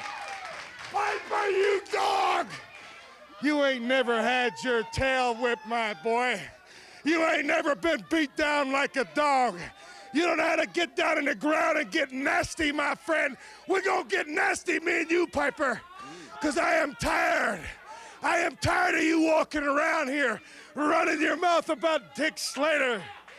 Well, Dick Slater is a man of his word. And Piper, you better look over your back, and you better look every time you open up that car door, and you better watch out when you sit down on the toilet at home, because I'm gonna be around, Piper. I'm gonna be around just like flies on a garbage can. And you are a garbage can, Piper. And when I get through with you, my friend, what do you want the last word? All right, here comes Piper again. As they go at it again, Slater and Piper all over the floor again as Piper came charging in. And again, here come 4 or 5 into the studio now, trying to rip them apart.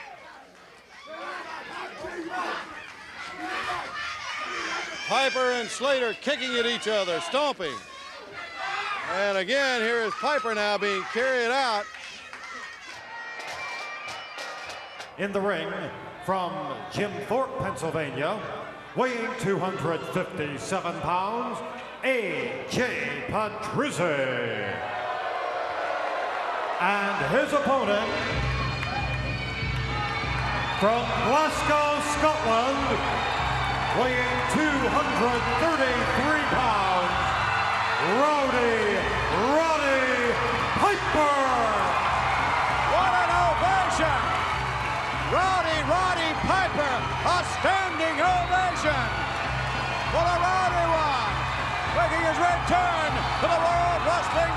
ovation. Look at this.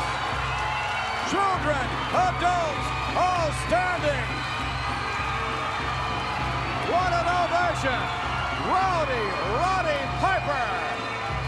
Back to active duty in the World Wrestling Federation. Referee bringing the Roddy one. Piper out here. Oh, Petrucci. Slaps Another. Piper. Look at that. Wait a minute, he said. What? Whoa! Piper! Roddy Piper, I believe, trying to take on A.J. Petrucci with one hand behind his back, literally. And that's what he's doing. They dared him. He says, slap me one more time with my head behind my back. Look at that. Piper all over A.J. Petrucci. A.J. earlier on with a series of slaps across the face of Piper. Piper snapmare. Look at this. I can't believe it. I've never seen anything like this in professional wrestling before. And he's keeping his head behind his back. I mean, A.J. Petrucci on the outside. Piper, I think, is going to go out there with him. Listen to these fans. Listen to them. Oh, no. oh, did you hear that table? He broke it. Piper with Petrucci. Outside, inside, he's everywhere. I can't believe what we're seeing. A man wrestling with literally one hand behind his back. And against a big man, this A.J. Petrucci's a tough customer, 255 pounds, and he's tough. He's been around.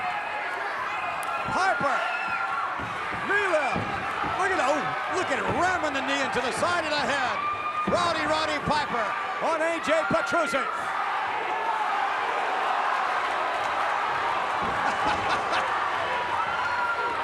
Whoa! Somebody's learning a lesson here.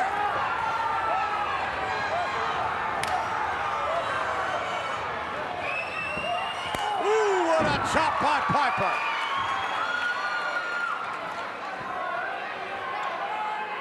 Petrucci back on his feet, maybe not for long. Two hands now, Piper goes 2-0. Ah, he leveled him.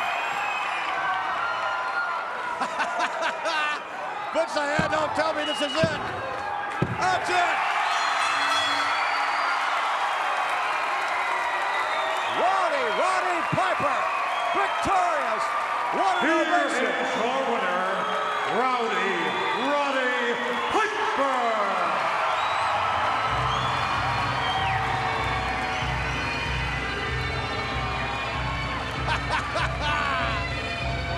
The Rowdy one is back and in usual form. Roddy Piper, and look at this. I can't believe what an ovation, what a reception for this extraordinary athlete, Roddy Piper. You can bet a lot of individuals will take notice that Mr. Piper is back in action. A man fighting with one hand behind his back. I think I've seen it all now. I'd watched wrestling in the 80s on television, and I think it was on USA Network, as I believe at the time. And I had seen Roddy wrestle a couple of times. And I really liked him. I thought he had a quality, not only watching him in Piper's Pit, but watching him in the ring. I thought I could probably make a movie with him. Because wrestlers have been in Hollywood for a long time. Mike Mazurki was an early one. Woody Strode had done some work. And Tora Johnson had done some work in Hollywood. So there's a history of it, but they're usually used as a kind of the strongmen. And I thought Roddy had a quality that I could use in a movie. I had planned this film, science fiction film. So I got in touch with his manager, and we met, and I said, Jill, I want to make a movie. It was basically, that was it. What was it? You mentioned equality. What was it that made you kind of like look at him and think it would be a good move to cast a wrestler in a movie? Well, first of all, he didn't have a pretty boy face like a Hollywood actor, and this role required him to be a kind of a working man, a blue-collar, working poor. Okay, and the role required a lot of physical action, and I just thought he had something, you know? He had a quality. I think that's what you see in all actors. There's some spark that gets you going. Mr. Kennedy!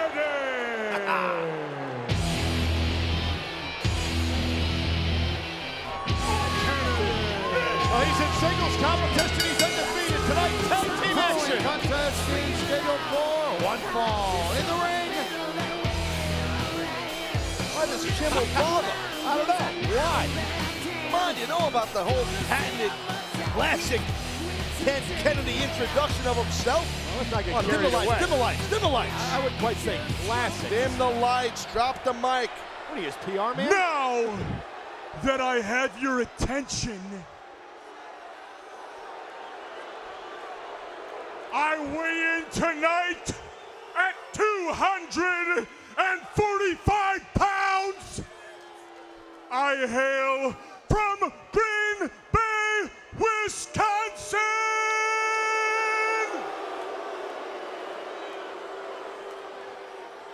Mr.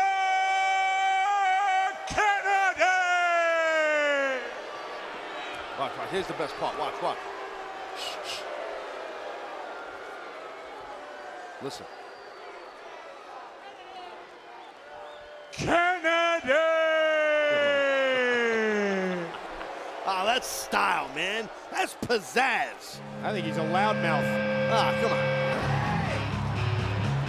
Here comes the legend killer, though.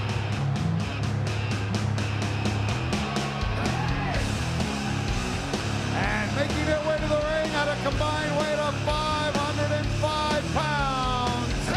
Cowboy Bob Orton and the legend killer, Randy Orton. Well, Randy Orton earlier tonight telling Roddy Piper, the last time I was in the ring with a legend, that legend became a pile of ashes.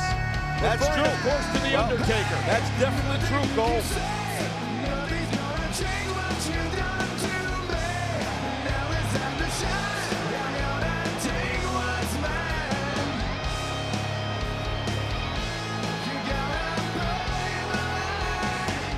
Remember the last time we were in LA, at least SmackDown style, was WrestleMania 21.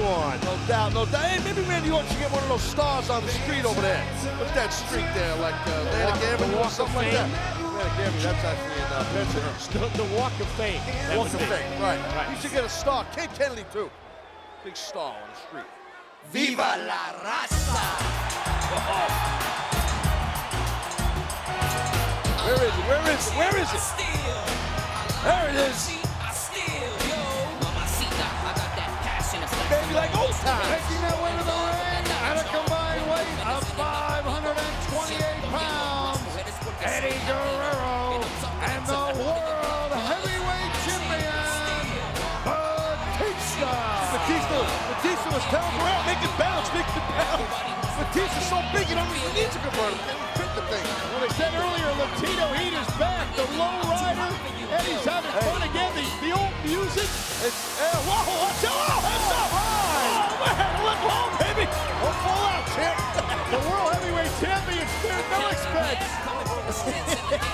I'll tell you, it's been a long time coming since we've seen Eddie Guerrero back where he belongs, back in the low rider. Big ups to Batista.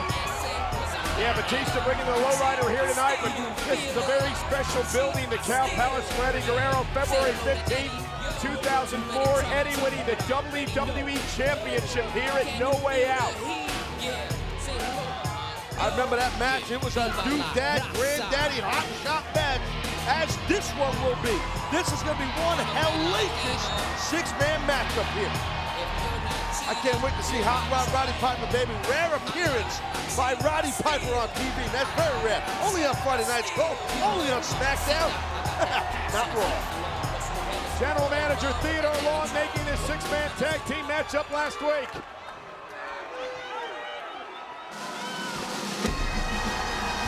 Here he comes. And their partner from Glasgow,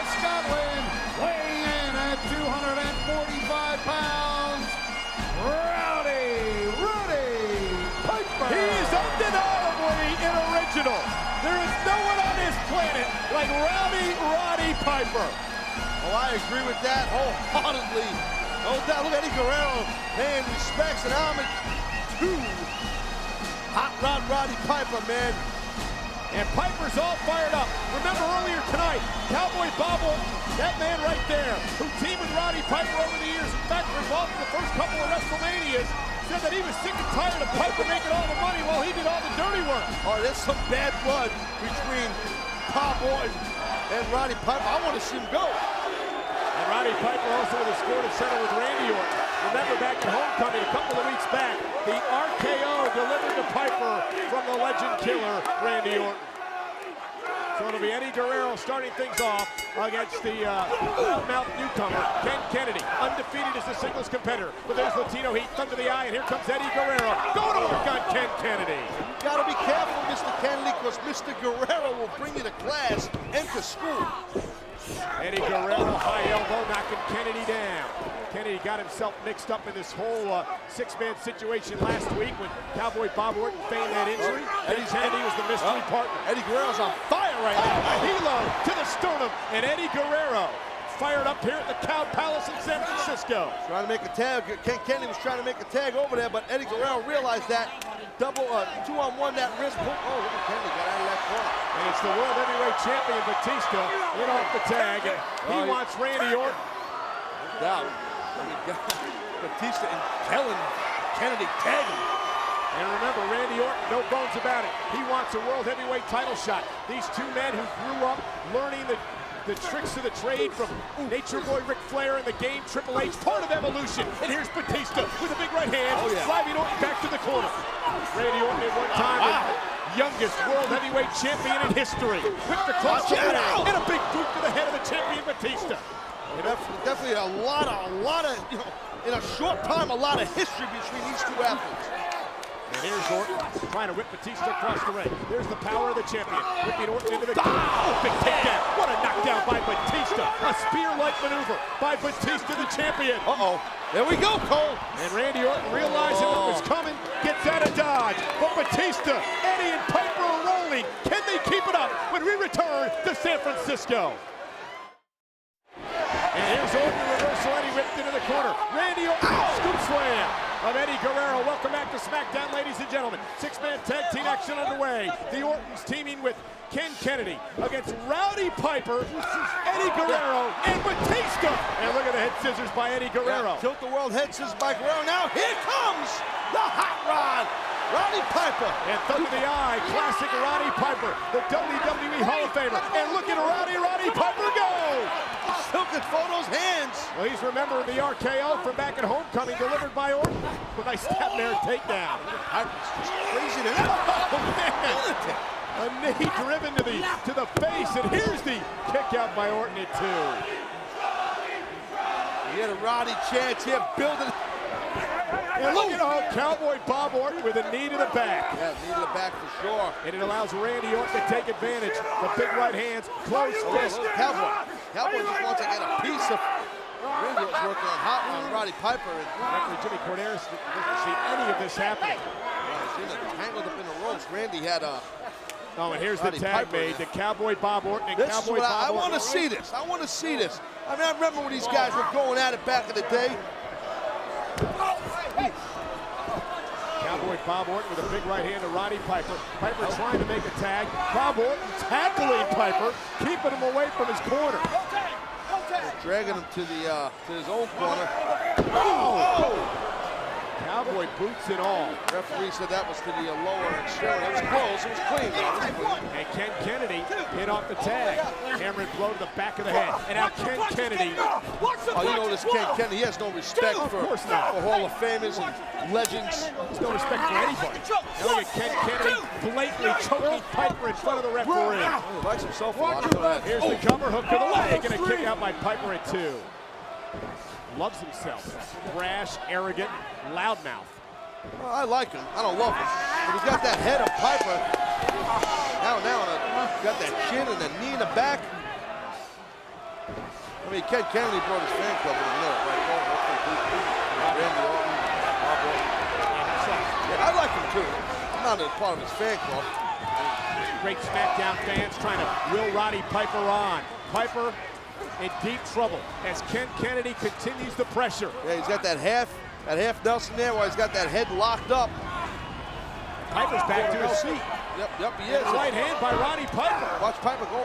Piper was going for a little single, but now the tag to Randy Orton. Piper needs to make a tag. And again, Orton and his team continue to isolate Piper from Eddie Guerrero and Batista. You got to think of Piper. Randy Orton now. Come on, Randy. He's teased him with a tag. And mocking and humiliating the legendary Piper. Randy Orton now has got Piper, and you see what Randy Orton, Bob Orton, and Ken Kennedy are doing. They're keeping Roddy Piper in the ring. They know he's not on an active roster. He's not in the ring as much as Batista and Eddie Guerrero is. Obviously, not in ring shape. So they're trying to wear him out, use him as a sacrificial Look at lamb. Roddy trying to force Orton back toward the corner, trying to make a tag. Piper's got fight, Cole. Always got fighting. Of course he does.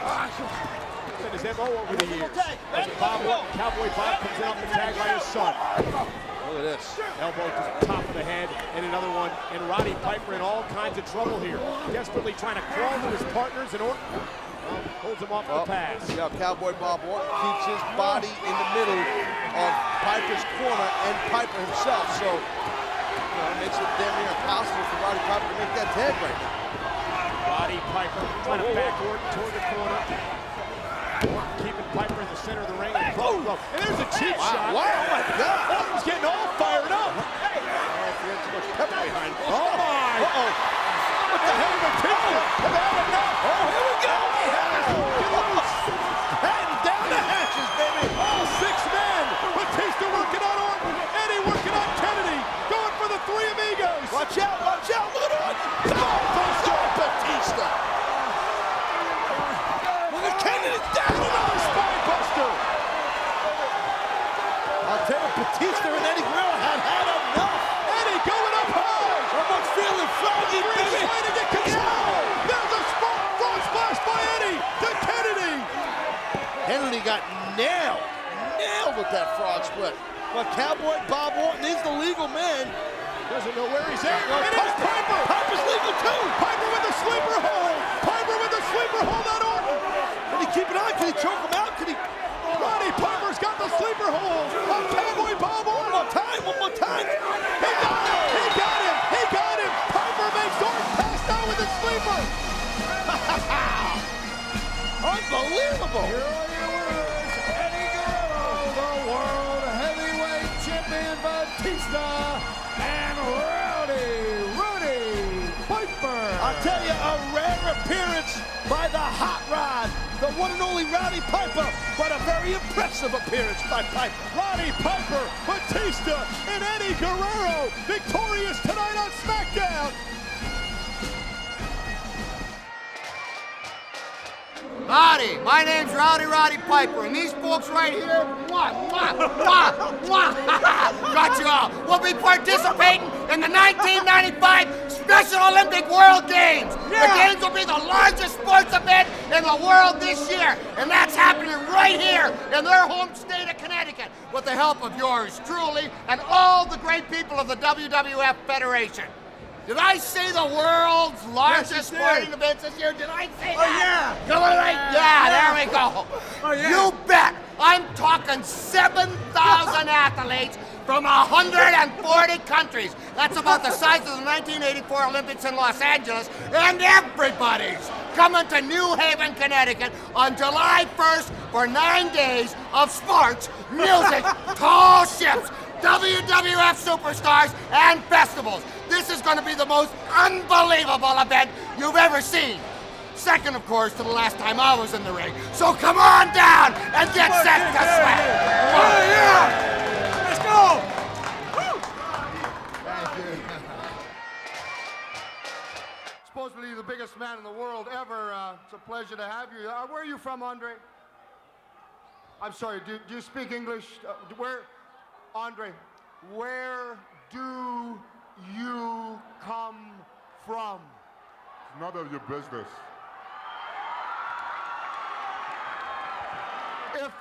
If the questions are too hard for you, I will try to bring them down a little so you can understand. I understand big body, little tiny weeny brain. I can understand that. That's very simple. Let's get right down to facts. Is it not true that John Studd himself took the largest man like yourself supposedly in the world and picked him up and slammed him? Is it not true that John Studd slammed you?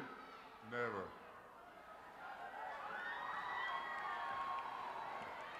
Are you telling me that John Studd never slammed you? You trying to tell me at 540 pounds, whatever you are, that you cannot be slammed?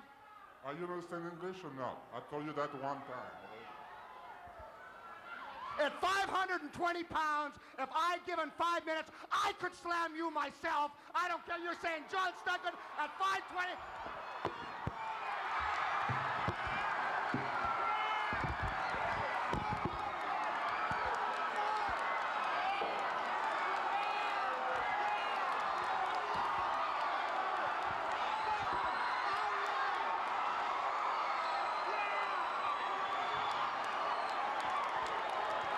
You think you're tough? Come on! Hey, you ain't nothing! You ain't nothing! I'll tell you one thing right now. You want to fight Andre? You're going to find out one thing. You do not throw rocks at a man who's got a machine gun.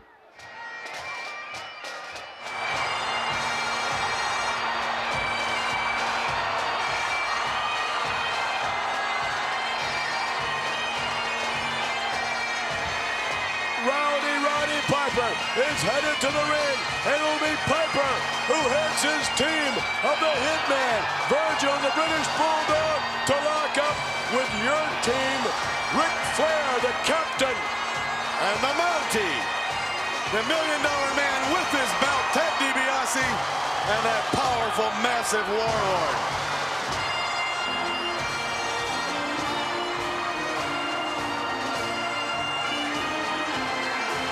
Rowdy Roddy Piper. And the Survivor Series is right down his alley. If ever there were a Survivor, you're looking at one right there. Rowdy Roddy Piper. Street smart. Man who fights with his wits and his guts. And wears a mini skirt. Yeah, that makes you tough. I guess you're right. I wonder how you'd look in a kilt. I wouldn't wear a kilt or a mini skirt. Little tete-a-tete there with Hercules and Piper. See, Piper's got more guts sometimes than brains. Yeah, I'll have to agree with you there. We've agreed on something. Yes, we have. You wrap it up, I'm leaving. Not yet, you're not. I got something to do in a little bit. I'll get back to that later. But if Piper uses his head, he'd think, there's no way I can beat the team of Flair, the Mountie, DiBiase, and the Warlord. Why not? Because all he's got to rely on is the Intercontinental Champion Bret Hart, who is the excellence of execution. Virgil, he's a beaten man, but then again, he might have some incentive to go after him. And the British Bulldog, well, no line he's ever done anything that made anything important. You know, he never won anything important. Yeah, you need to apologize for that. You know, I mean, at least you're an equal opportunity offender, but nonetheless, you need to apologize for that. Or if you don't, to who? I do. I apologize for those dastardly remarks. Oh my goodness, what a... Whoa! Trading blows here, and Piper, nailed. Look at Piper go! That's something. Put big Hercules down. Rowdy Roddy Piper with Hercules to the rope. Wait a minute. Ooh, elbow. Another one. Piper down. I'll tell you, Piper's a hard man to keep down. He is tough. I'm not taking that away from him. He's just a loudmouth punk. That's what I don't like about him. Now, what's going to happen when Rowdy Roddy Piper gets Ric Flair one-on-one? Same thing that happened when Flair went up on the podium when you were broadcasting. Flair's going to slap him around and leave him laying on the floor. Is there any doubt in your mind to that? Huh. Yeah, there's a lot of doubt in my mind. Piper didn't want to get up off that floor. You don't think so? He was hugging that floor. He tried to crawl under you. You didn't see that. I didn't see anything. You can bet, however, we're going to all be seeing the Survivor Series on pay-per-view this Wednesday night. As Rowdy Roddy Piper tries to power his way. He'll never make it, I don't think. What a perfect night for Survivor Series. Look at this. There we go. Nice maneuver. Very clever on the part of Roddy Piper. So he couldn't match strength with Hercules, so he had to do that. He wouldn't try. Which is good. Too smart. It's a good move. I'm not knocking him. Far be it from me to knock anyone. Yeah, right. Referee asking for the clean break. Hercules lowering the boom there with his shoulder to midsection. Hercules setting Roddy Piper up. Whoa, sunset flip, tries to get him down. Hercules hurt his hand. His eyes are... Hercules having his problems. I've seen enough of this. I have to go get dressed. I have to put on my $10,000 gold tie because I'm going to go out and join the real world's champion, Ric Flair, the Warlord, Mr. DiBiase, and our executive advisor, and our executive consultant. You're the advisor. Well, I let him do both sometimes. I see. Mr. Perfect. In other words, you're leaving now? Yeah, I'm leaving now. I'm going to make sure my tie is still where I left it. As soon as you leave, Bobby Heenan, you know what happens. I mean, the ratings go through the roof. Everyone tunes in. Bobby Heenan is leaving the broadcast booth. Give me 79 cents. I got to make a call, too. I think maybe you've made enough calls. I'll be back in a little bit. Goodbye. See you later. Look at this. Roddy Piper hammering away. Oh, what a nice maneuver by Hercules. Roddy Piper was really going to town. Perhaps out of desperation, Hercules hooking the tights. Piper sailing through the ropes. Gallantly back in now. Shoulder block by Roddy Piper. Over, hooks the hips. Hercules hanging on. Oh, whoa. Hanging on the 3 count. Did he get him? No. 1, 2, no. Hercules moving back in. Nip and tuck. What a matchup this has turned out to be. Piper now coming off the rope. Back by no. A kick to the face by Piper. Piper now gets a head of steam. Bulldog down to the canvas. That may do it. Cover. 2, 3, yes.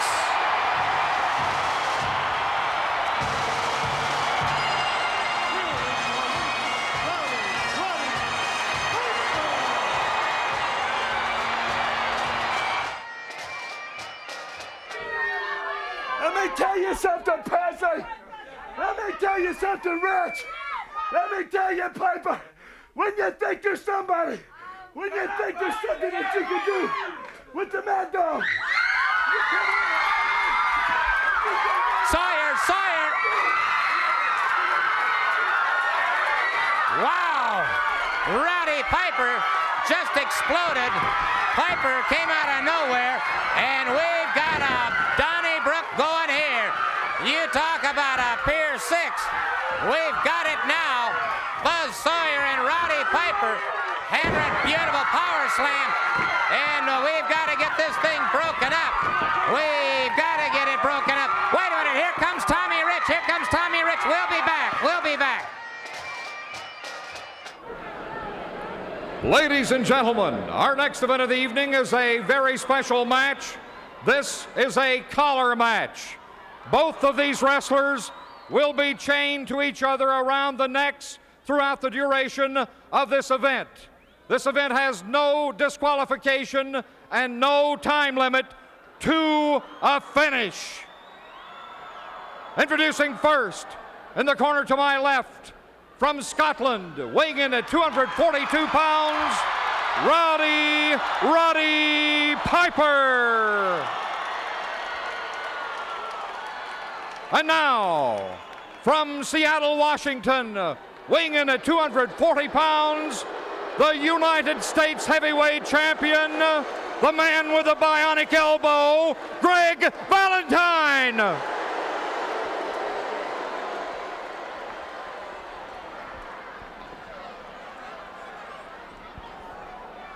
Stu Schwartz. The collar is being applied now to the two opponents. The U.S. Heavyweight Championship goes on the line. It was Piper who lost that title to Valentine. Suffered a severe injury to his ear. And this match now one fall to a finish. No disqualification. Bob, I can only think here, and as I said earlier, it is not my position or your position to become subjective, but to remain objective. But sentimentally, I certainly have to go along with Roddy Piper. Well, no doubt. And Gordon, I think so many of the fans feel the same way about it. I can't help but think what a dangerous match this is. That chain, it's a huge, heavy chain. The links in it are very large.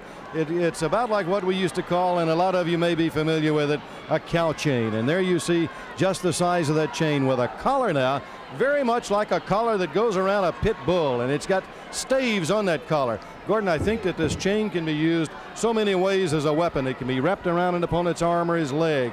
It can injure him severely that way. It can be put around his fist to be used as some type of nux. He can be hit with that chain. It can be used as a whip. Any number of ways that they can use this. I think it's got to be the most dangerous match that I've ever heard of in professional wrestling. Well, there's certainly no question about the danger of this event. And the other thing that bothers me is that I'm not really sure that Piper actually belongs back in the ring. He suffered that ear injury. He had a loss of hearing and a loss of equilibrium. And this obviously could serve against him here tonight. But I'll tell you one thing, if there's any one man, and I've said it before, I'll say it again, who can become an island unto himself, well, a battle of wills and strength here between these two. And right away now you can see another danger in this match, and that's the neck. The neck can be severely injured with a jerk or a twist or something with his collar around it. As they started out as sort of like a tug of war here with the chains around the neck, Gordon. Well, I think the description of two pit bulls was quite adequate. It certainly describes the temperament of these two men. But of course, the gold is riding on it as well. And here is Roddy Piper now reaching out. He's pulling that chain in and walking and moving up that chain. Valentine holding some links of it as they come close to each other. But look at the link in Roddy Piper's Piper hand. scores. There it is. Exactly as a whip as we had talked about. And Piper had several links of that chain down to whip across the arm. All right, once again, it is Roddy Piper scoring the, you might say, in a sense, the first psychological victory. And so it is Piper who is gathering the links of this chain and very quickly putting them into a whip formation in his hand. And now it is... Oh, and Valentine went to the head, and Piper saw that coming just in the nick of time to duck under it. Look at him driving again at the head. Gordon, this is a match that promoter Jim Crockett had said time and time again it was so dangerous that he would not sanction it. It was a match that Roddy Piper stayed on top of. He pushed it and he pushed it. He kept on. The fans insisted that the match be held. And finally, promoter Jim Crockett gave in and signed it. But fans, you're watching right now. I can't imagine two men linked together like this in Mortal Kombat. Brother, you talk about combat, they're starting to exchange right hands now. They forgot about chains and everything else. It was just some clubbing, hard right hands. Well, I must say, Jim Crockett has proven tonight, beyond a shadow of a doubt, that he is certainly a pioneer in a brand new era of professional wrestling. And we're seeing a graphic example of all of this tonight. And I might also point out... Piper with a whip across the legs. Catches him again, and it is Piper closing in. And now he's got Valentine in trouble back to the corner. He's going to go back to the chain. He's got it wrapped around the fist. With a chain around the fist, and now again across the far to Valentine. Roddy Piper, so far during the match, has been able to use the chain more to his advantage. Valentine is down, and Valentine now has his problems and again. Valentine seems to be hindered by the chain more than help. It seems to be helping Roddy Piper. Down on his face goes Valentine. Referee Stu Schwartz watching things carefully now. Greg Valentine coming up, and Greg Valentine is weary. But he strikes back a hard right hand, an elbow to the top of the head, another elbow to the prefrontal lobe, and now it is Greg Valentine punishing Roddy Piper, using that chain now as a pair of brass knucks, and using it very effective. Back to the ear. Looks like he caught him on that ear once again. So he's gone right to the ear, Gordon. He's trying to work on that ear. Slings him down by that chain. Let me point out, Gordon, right here to all of the fans, there has to be a winner in this match. There's no disqualification. The match cannot be stopped. There's got to be a winner. And what a match. Look at the chain now wrapped around Roddy Piper's eyes, around his head, and around his throat. Piper in a lot of problems here, no question. Piper's got a handful of problems, and it is Valentine punishing Piper. Piper unable to see due to the chains across his eyes. And what worries me is that Valentine is concentrating, going back to that ear. That's right. And if he can destroy the equilibrium of Roddy Piper, he's going to have it made. There's no Piper question. got him in the eyes. That's Caught him with a gonna slow beautiful him down. high knee lift. Now it's Piper with a chain around the throat of Valentine in the mouth. Valentine now beginning to feel the opposite kind of pressure here. He had it his own way for a while, but now Piper repaying him in kind. Wrapped around the nose and wrapped around the mouth. And Piper hits him with a fist right on the chain while it's around the face. The injury that you can receive from this chain are just untold. As these two men are going at it tooth and nail. Now Piper with that chain wrapped around, and he's got Valentine in the corner. He's going to hold him there, and there's no way he can come out. He's using him like a winch now. That's right, he's got him tied to the corner. And with a longer length of chain, he's got the leverage. He has got full leverage now on Greg Valentine, and Piper is quickly closing in on it. So the battling Scotsman is letting Greg Valentine know what it's all about. Those of you in the great state of Washington who are watching tonight, your champion is in trouble here, no question about that. Roddy Piper seems to have it going his way at this point in time. Greg Valentine, who has laid claim to it, and I think rightfully so, that he's probably the greatest U.S. heavyweight champion of all times. Defended that belt a number of times, and what a battler he is, but now he's really being cut up by Roddy Piper. As you can see, the crowd here very clearly in favor of Roddy Piper and shouting their encouragement, but Greg Valentine drives him back to the mat. Of course, with no time limit, no disqualification, there must be a winner. Anything can happen, and it's outside the ring. Valentine now going to go out, and they're both outside of the ring, and again there's a whip, goes that chain. Gordon, I noticed, and you can look at the crowd, and you can see the concern on the faces of the people watching this match. They really don't know what to expect when two men are going at it like this. With the weapons that they've got at their disposal, the crowd seems to be a little bit stunned by it. Well, I'll tell you what, Roddy Piper will give you everything, including the kitchen sink, and that's exactly what he's doing to Greg Valentine. He's going to hang him now. Piper catches him a sharp, smashing right hand, another right hand to that prefrontal lobe, and it is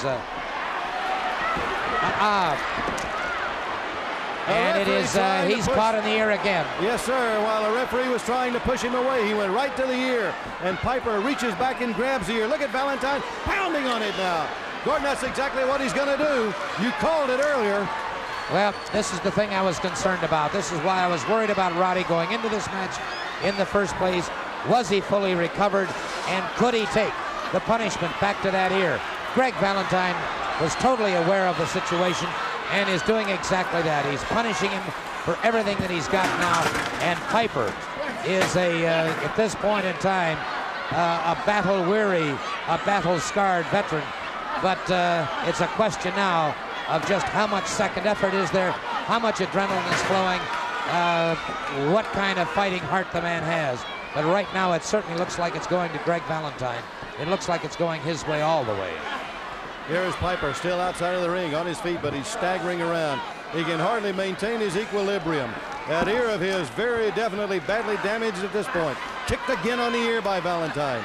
And again, he's reeling and staggering around. I think the chain, if anything, is holding him up at this point. I wonder now if he is able to hear out of that side at all. I wonder if besides the inner ear being damaged, if he's able to hear anything on that side. And this again, his balance is gone. Roddy Piper's balance is gone. There's no question about it. Valentine pulling him out by the chain near the center of the ring. Wraps that chain around that hand. Another hard right hand right on that ear. And Roddy Piper right here could be in real danger, fans. Gordon, he could lose the hearing in that ear and the use of that ear forever. Well, he's had partial loss already, and this may be the crowning blow. As far as I'm concerned, frankly, I would think maybe somebody should throw in the towel for this man. He cannot maintain his balance. He cannot keep his equilibrium. And I'm convinced about, whoa, he strikes back. But to no avail as Greg Valentine senses victory here. He is fighting on sheer determination and pure guts, Gordon. He just refuses to quit, refuses to give in to Valentine. But he may be doing himself more harm than good by continuing this match and refusing to quit. Valentine trying to set him up for a suplex. And Piper drives to the midsection. A beautiful right-hand shot to the midsection, catches him. Piper staggered backwards again. Piper comes off the ropes, catches him. A glancing blow across the forehead. It's Piper still trying to stay on his feet and still having that problem. Every chance he gets, Valentine is going to go to the ear. There was the elbow. Piper just falls flat down on the mat. He can hardly move at this point. Well, I'll tell you what, he's been known as Hyper Piper, but he's got a lot of problems here. Powered out, great second effort on the part of Roddy Piper. Great second effort. He looks almost like he's to the point of being unable to defend himself from the blows that Valentine keeps punishing him with. This may well be it. No, sir. Again, he powers out. Boy, you talk about intestinal fortitude, talking about fighting on instinct alone. I hope he's not showing more guts than sense right here, Gordon. He could cause himself to be permanently damaged and injured. Drags Valentine down by the chain and charges at him like a bull, an enraged bull. And look at him pound on the ear of Valentine. Piper exploding with everything he's got, keeping his balance by holding onto the ring ropes. And Piper having problems now standing upright, but seems to be getting it back. He seems to be getting it back, and he explodes with a hard right hand. Catches him with a chain once again and again. And Valentine goes face forward into the mat.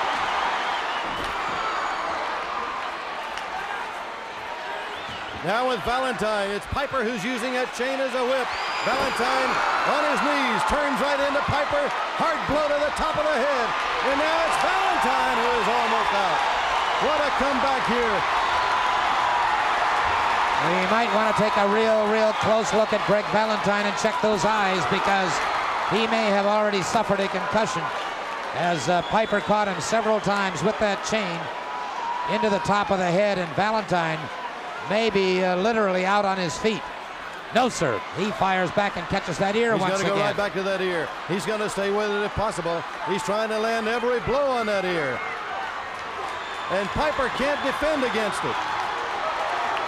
Piper, a series of stinging left hands and a haymaker right and another haymaker right. And it is Valentine trying to go. He's going to get that chain around the throat of Valentine. Boy, you talk about a knockdown drag out. That one came from the backyard. Valentine down to one knee. Piper watches his man, closes in, and it's Valentine using that chain now. Using it as a choke. Wrapped around the throat, and he's got him into the ropes now, choking Piper. Gordon, just exactly as we said at the beginning of the match. It's a very deadly match. Anything can happen. Very dangerous. A man can get hurt in so many ways, as these two men right here have shown during this match. But they've got so much determination. High to the air goes Valentine, all of his weight right down across the stomach. Look at Piper kick out again, Gordon. I'll tell you what, the man is phenomenal. He is absolutely phenomenal. He is acting on sheer instinct now, just on gut reaction. Referee Stu Schwartz shaking his head saying, no, sir, he had the shoulder off. I don't think Valentine can believe it. And psychologically, Piper may be winning the battle at this point psychologically, because Valentine has not been able to keep those shoulders down for a count. That's right. It's got to be very disturbing to Greg Valentine that he has delivered all of that punishment, that he has hit Piper on that ear the number of times that he has, and still Piper is able to come back. Valentine has got to be saying, what have I got to do to put this man out and to put him away? Trying to set him for a vertical suplex, and it's Piper trying to counter it. And both men blocking each other effectively at this point in time. Good block. Valentine started, but it was blocked by Piper again. He dead-weighted him, and it is now Piper getting the vertical suplex. And look at the crowd, a portion of this huge crowd in this arena, and they're both flat on the mat. They look like they're both out and both completely exhausted. A dual count here. Piper is up, Valentine is up. Both men up before the count of 10. The dual count was on. Piper catches him in the midsection, right at the belt line, coming in. Valentine, a forearm. And that forearm again. That's Piper with a right hand as they continue to slug it out. Valentine goes for the sleeper hold. And this may well be all she wrote for Roddy Piper. This could very easily be a tough defeat. A game competitor who gave it his all, but with Greg Valentine holding that sleeper hold on him, I can't help but feel that, all right, the referee checking. It's been a match where it's been a battle of survival between these two. In the chain and the collar match. Referee Steve Schwartz checking and says he's not out yet. Look at Piper. You can see him raise those hands and he's got that chain. Valentine must not have that forearm properly across the carotid artery. It could be that he cannot get, because of the amount of perspiration, the amount of that life-giving fluid around his neck, that he can't clamp down properly. And Gordon, that probably has something to do with it. The collar around the neck. Could indeed, no question about it, Bob. That collar could be a determining factor here. And it may have kept the pressure off that carotid artery. And Piper still trying to figure out now at this point in time where he is. That's right, and what about his ear? He's worrying about that ear now. He reaches back, it's bothering him, and bothering him even more. Once again, Greg Valentine seems to have it all his own way. Valentine down with the elbow across the chest. Valentine back to his feet once again. Valentine seems to hold the advantage posture here. Valentine up on that second rope. Piper just pulled him off. He grabbed the chain and jerked Valentine out of the corner with it. And now he's got that chain just whipping him with it. He got the pin. Roddy Piper did it. Roddy Piper did it.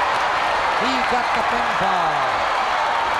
Roddy Piper, who lost that title to Greg Valentine, has regained the title. And so, Roddy Piper is now once again the United States Heavyweight Wrestling Champion, being carried out of the ring.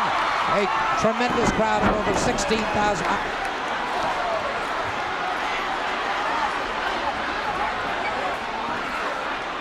So Roddy Piper has gained his revenge, no question about it. His title not on the line. I'm incorrect in my statement. The title not on the line, but Roddy Piper gained his revenge by a victory. But now Greg Valentine is certainly exacting his toll and catches referee Stu Schwartz. Valentine still determined to carry the battle to Roddy Piper, as Piper outside of the ring now being choked by that collar and that chain.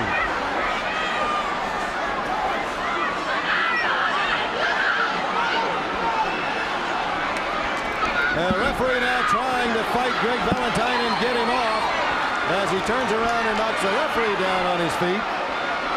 Still pulling and choking. He's got Piper across the ropes now. Piper finally for the cover.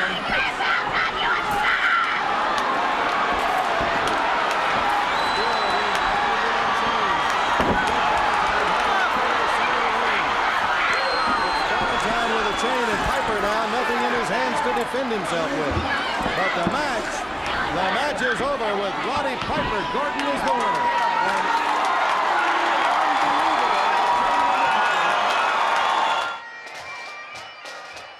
These are bricks. No. This is a bowling ball. No. That's a candy apple. You know when all them wonderful children come to the door and ring the doorbell, ding, ding, and then a whole other group comes and ding, ding, rings it again, and a whole other group comes and ding, ding, rings it again, and ding, ding, rings it again. I just love those little children. How heavy these bowling balls are and these bricks? These tricks are... In Scotland, it's trick or treat. Trick or treat. In Scotland, it's trick or treat. I can do whatever I want to. I can wrap my little chocolate bars like I want to. I put them there like that for the next little child that's coming along. I can wrap my candy apples. I can do whatever I want to because it's trick or treat. If they bother me once, they don't bother me twice. That's a holiday spirit, all right. Shh, remember last year? Well, I used to know her. Wendy, you can stand right beside that handsome gentleman right there. Hi, ho there, trick-or-treaters, you know. Ha-ha! Halloween! Come in, get in here. Get in, Halloween time. Look at this. What a bunch of lovely curtain climbers we have here. Oh, my goodness, who are you supposed to be? Hulk Hogan, Mr. Piper. Who's he? Last time I saw him, he was catching dogs for the service for the city. You get candy. You got candy in there? You got the same size arms as Hogan. Look at that. Oh, that's some of my favorite there. My goodness, you see, I've got a whole bunch of nice candy for you. What are those, Mr. Piper? Those are candy apples. Those are giant candy apples. That's what those are. Why are they so big? Big apples because I'm such a wonderful person. And what are those, Mr. Piper?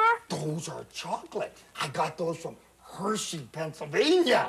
Would you like some of them? How about you then? Here, just hold your bags way out there and let me help you there. Here we go. One for you and one. Whoa, my goodness gracious. Well, let me get it in there, darling. It's a little tight. Here. Oh, well, no, wait a second. That's one of my favorites there. Wait a second, I'll help you. And you know what I got for you? I got this for you. I'll tell you what. I got a bag of candy for you. Tell you what I don't like them anyway. I'll tell you what I'll do. I'll fill them up just plumb full. There's one for you. You don't need that old silly bag. It's broken. And I give out really one full. Oh, no, I want that one there. Those look good. One for you, too, there. Now, isn't that nice of me? I want that one, Joy. Oh, something new, something bright, something delicious. Oh, I just love it so much. Thank you, Mr. Piper. You're so welcome. Get out. Come on, Dude, I'm sure the neighbors will be much more friendly. Oh, you forgot this. Don't want to forget her.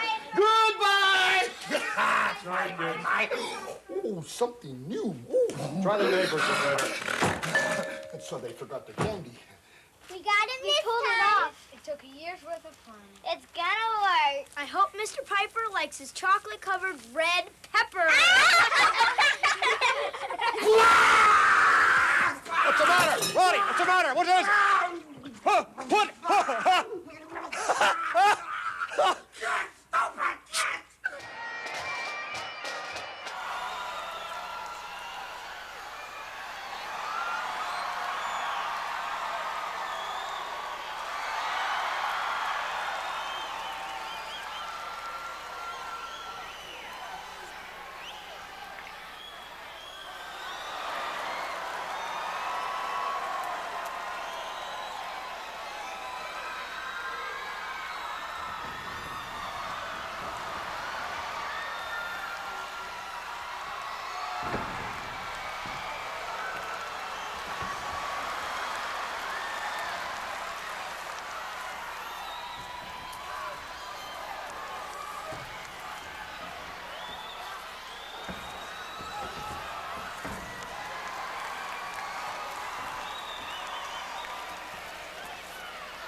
Ladies and gentlemen, the referee awards this bout as a result of a disqualification to Ravishing Rick Rude.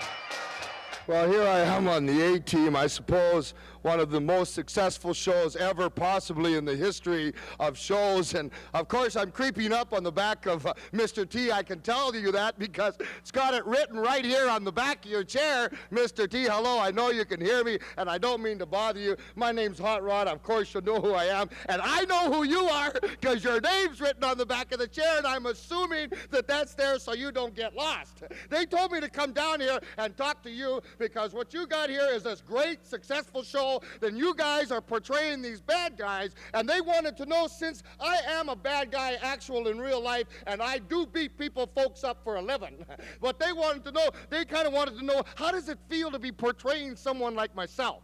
Well, you ain't nothing, man. Why you ain't? Oh, because I don't have a chair with my name on it? Excuse me, I don't need one, because I can take any chair I want to take. I ain't nothing. What are you talking about? Hey, man, I seen what you've been doing on TV, man. Oh, You've been that? fighting them little wimps. What I do is for real. Wimps? What? That's right, wimps. Oh, what are you talking about, wimps? Let's take a look at you. Wimps, let me see wimps. The only wimp I can think of is Cyndi Lauper's manager, Dave Wolf. He's a wimp. Yeah, speaking about Cyndi Lauper, she happened to be my friend. We go out together sometimes with dinner. I like her singing. And I heard about what you did to her in Madison Square Garden. I don't like that at all. Oh, you don't like that? That's why you call yourself tough? Because you can punch on a lady? Wait. I am an equal opportunist. Let's put it this way. Let's take a look at you. Here you are. You shave your head on both sides. She dyes her orange. What you're doing is you're supporting all these wonderful children. Now, how can they look up to you with you looking like that, her with long hair? The children of America today must be sick to look at someone. Hey, no, hey. I'll tell you, you mess with me, T, I'll put an X on your name, brother. Get him back.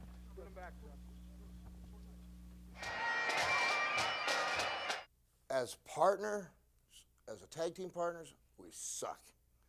Ric Flair has blonde hair, I don't. Ric Flair wears a robe, I wear a kilt. Ric Flair doesn't play the bagpipes, I do. So when we were together, we were so opposite, and both of us ring generals, that we would actually be pulling against each other trying to make something work. So I tagged with Ric Flair very few times, meaning maybe 50, 60 times in my career. As an opponent, because we're so opposite, you know, there was a charisma there, and the way we'd go, we both were in great shape, and the match worked. As tag team partners, we just were terrible. Just terrible.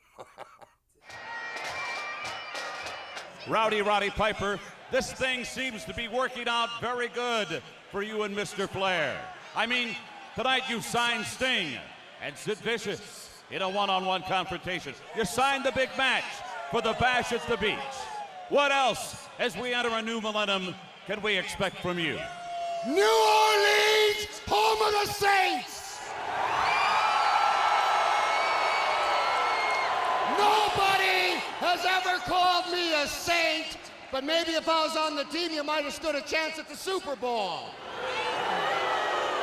No. I am the vice president of the WCW, and I come here to stir up some gumbo tonight, baby, because I'm with the press. This reality check is getting bigger all the time. The first problem we're going to deal with is the Y2K kid problem. The whiners. Back there, the worst one of them all, Buffy. He's back there whining, going, I got the best tan. I look the prettiest. I should be the main event. My mommy says I stay in the sunbed 3 hours a day every day. Why aren't I the main event? He gets down here, he goes like this. He goes, what's that, your best Austin Powers imitation? You're as irritable to me as Austin Powers' front teeth. You know that? Hey, reality check, Buffy. I ain't no vampire, and you ain't got no wooden stake. All right, partner? Now, not only that, you're a liar. You're a liar.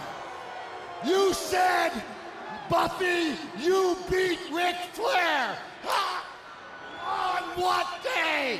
The legendary, the President Ric Flair. I'll tell you this, Buffy. Getting awful tired of you. Getting awful tired of your whine and your lying. And if you come around, I'm gonna slap the snot out of you. Oh. Until then, mio mio, the President and I, we gonna party on the bayou. Not that far from the French Quarter and Bourbon Street, Ric Flair. This is familiar territory for you, sir.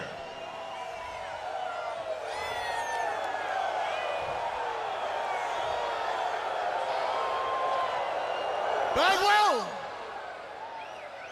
you represent what I detest. You're a punk walking in the back door with your hand open, looking for a free lick. I'm Ric Flair. This is the Hot Rod. This is Double A. And you keep your mouth shut, punk. Which one? You. But I'll step. Hey, wait a minute. A little decorum, gentlemen. Hey, Bagwell, last week, Hot Rod said to me, he said, is there any way I can be president? And I said, Hot Rod, at my age, I'm told I can drop dead right now. But let me tell you about last night. Whoa. Hey, baby, you want it, don't you, honey?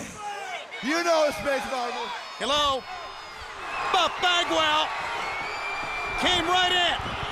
Probably ill-advised, seeing 3 men are in there. And for Buff Bagwell, if you go back to Baltimore, it's, to steal a term, deja vu all over again. And with the caliber of the 2 men in there, Piper and Flair, you wouldn't want to come down to the ring, get in their face. But Buffy did, and look where he is right now, on his knees, wishing he had never made the trip. Well, Flair said some things that were really out of bounds, Bobby Heenan. And you knew that Buff was going to come down. As a matter of fact, I think Flair wanted Buff to come down with those comments. Well, if you can't take a little comment, maybe you shouldn't be in this sport. Maybe you should be like a florist or something. So you can beat Ric Flair, huh? Woo!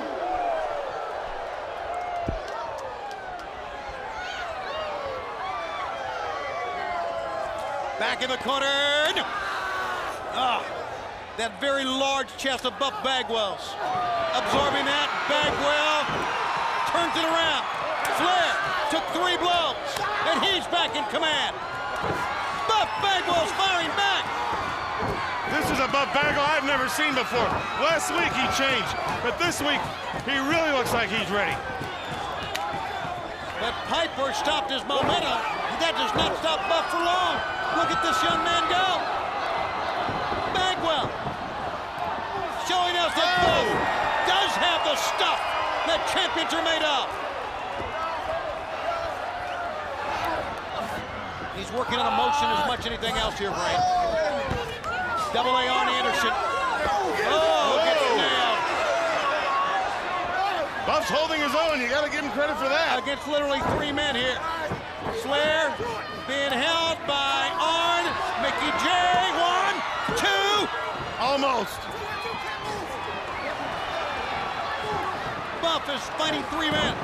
And he's doing pretty darn good again. Buff Bagwell. And there's the Buff strut.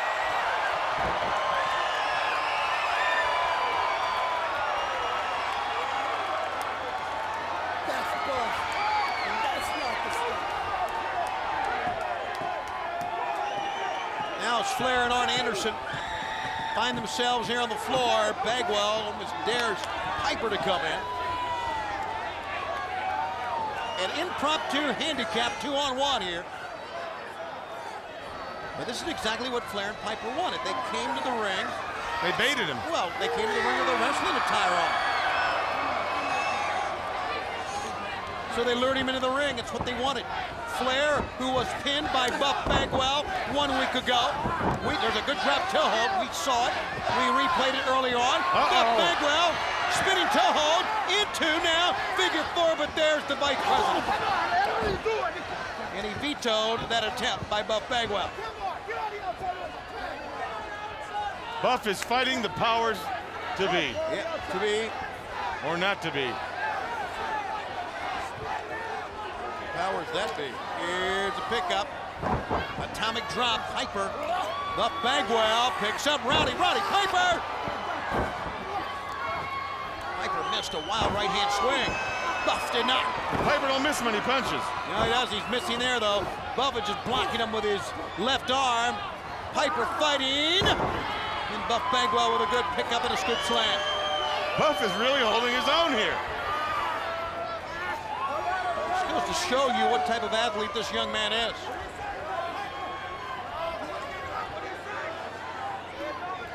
Know for a fact that maybe as much as anyone in this sport, Buff Bagwell spends, I would say, more time in the gym than almost anyone. He is certainly dedicated to not only owning his skills in the wrestling ring, but also staying in just phenomenal shape. And of course, throughout his career, Ric Flair was the hallmark of cardiovascular training, staying in shape. Wrestlers will tell you there's a lot more than just lifting weights and working on the muscles. And don't forget, Flair hasn't been to sleep since 1962. That's right. Sleeper hold. On to the ropes and now to the center of the ring. Buff Bagwell in the clutches of Vice President Roddy Piper.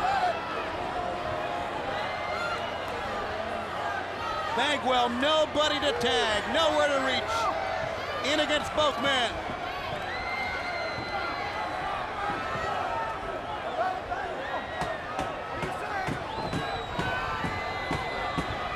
When you're the press, when you're the vice pres, you can do things like this. Boy, did you ever think you'd see this? Flair and Piper as a team, as president and vice president. Well, they have had a very on-again, off-again relationship.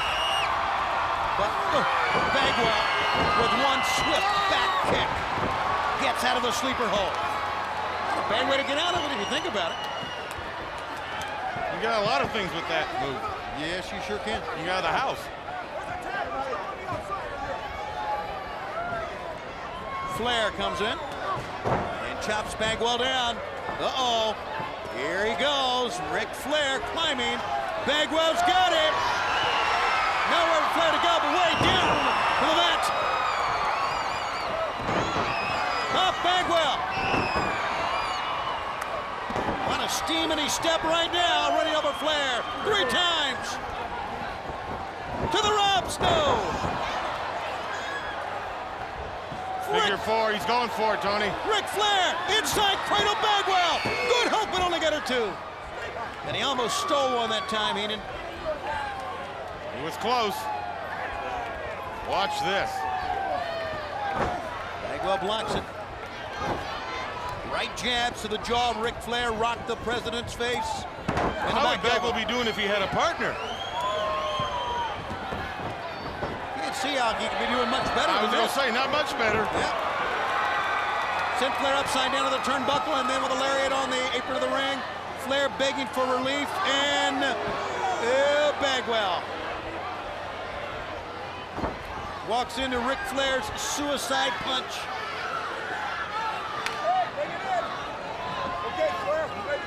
Piper's going to take over now.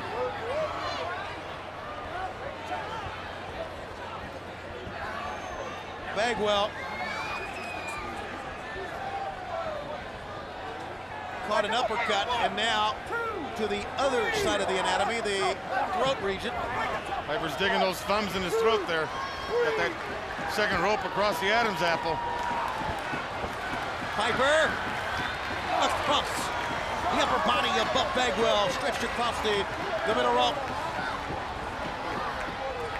Okay, Piper knows he's got an injured neck. Everybody knows. He's taking advantage of it. Now we're going to find out what he's really made of now in the clutches of these two great veterans. These two men who are champions over and over again. Bagwell down. We've got somebody else. That's Dean Malenko. Dean Malenko's coming in the ring. Buff Bagwell desperately needs someone to help him, but Mickey J is not allowing this thing to take place. It is not allowing a tag team on the other side. I noticed there was no tag made by the president to the vice president or the vice president to the president. They just switched. Very good tag team wrestling. All right, now, Mickey J is allowing Dean Malenko to stay, but makes him stay on the outside to make it a 2-on-2 tag team affair. Good call by the referee. And Malenko's not even getting dressed. He's just taking his shirt off. He's going to fight. It's going to get good. Now the fans get into this because Buff Bagwell needs a tag. Malenko screaming in Bagwell's ear. Make a tag. Get to the corner. But he's in no man's land right now.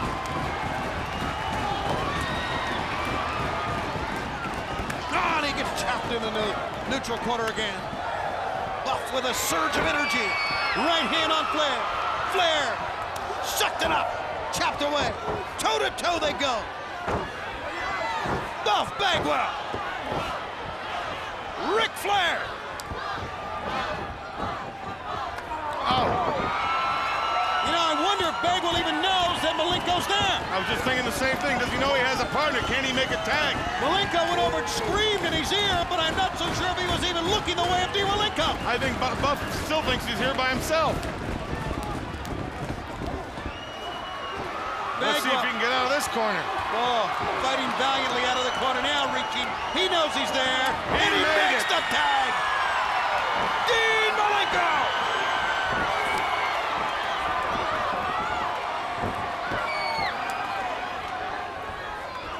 Whips Flair to the ropes. Back body drop. Kicks Arn Anderson down.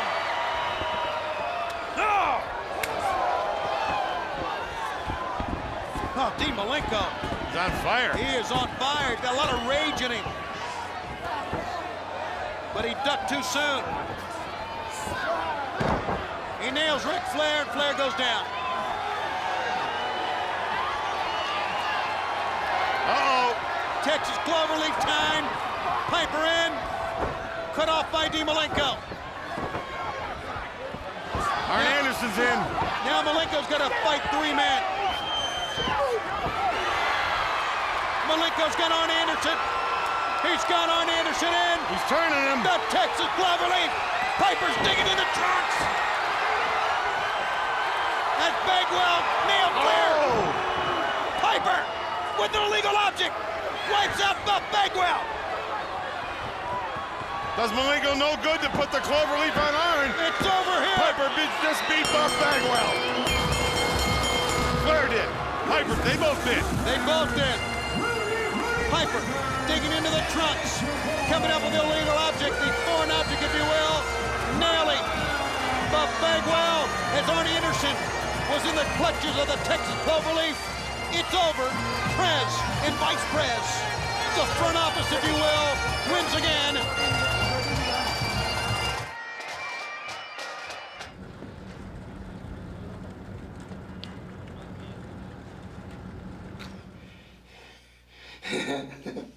Roddy Piper live from Alcatraz.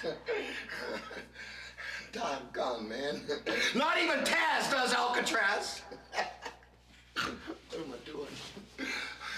You know how hard I worked. Hogan, you listening to me? You know how hard I worked. 28 years I fought.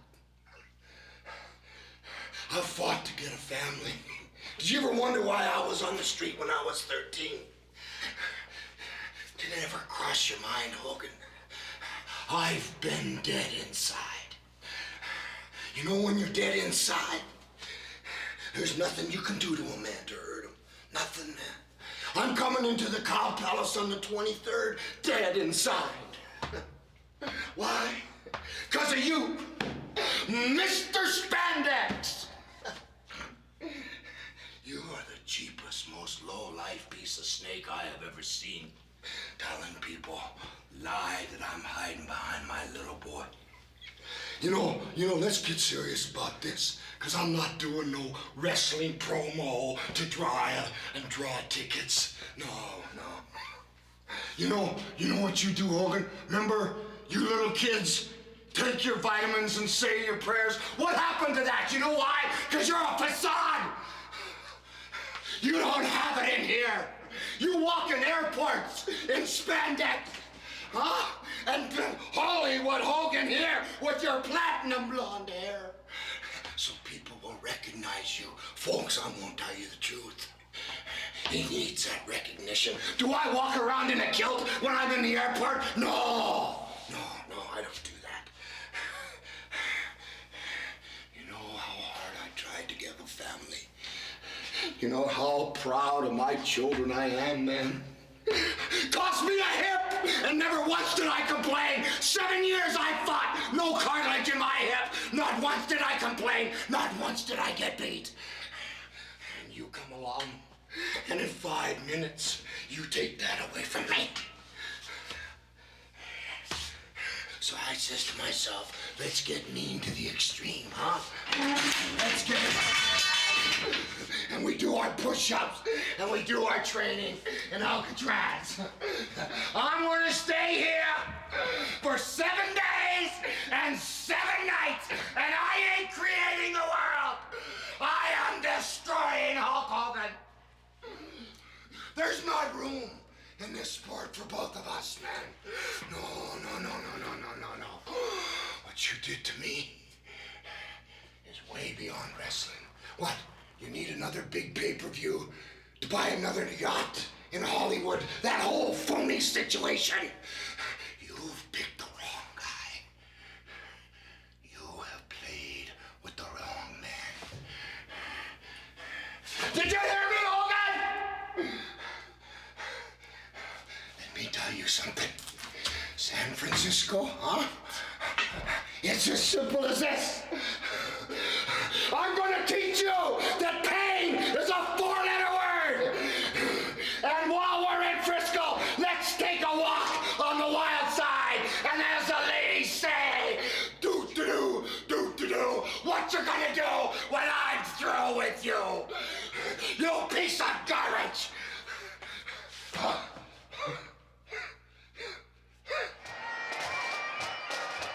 I'm in good shape. I've lost a whole bunch of weight, so the only thing is I'm coming in a little light. Oh, God bless you. You want to get married? Quit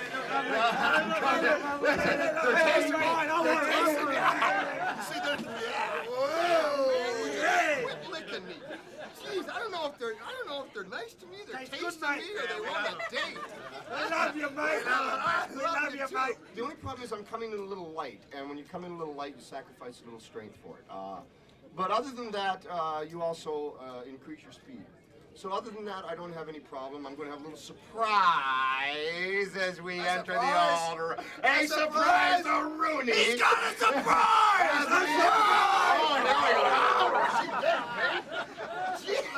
Feed him, man. Feed him.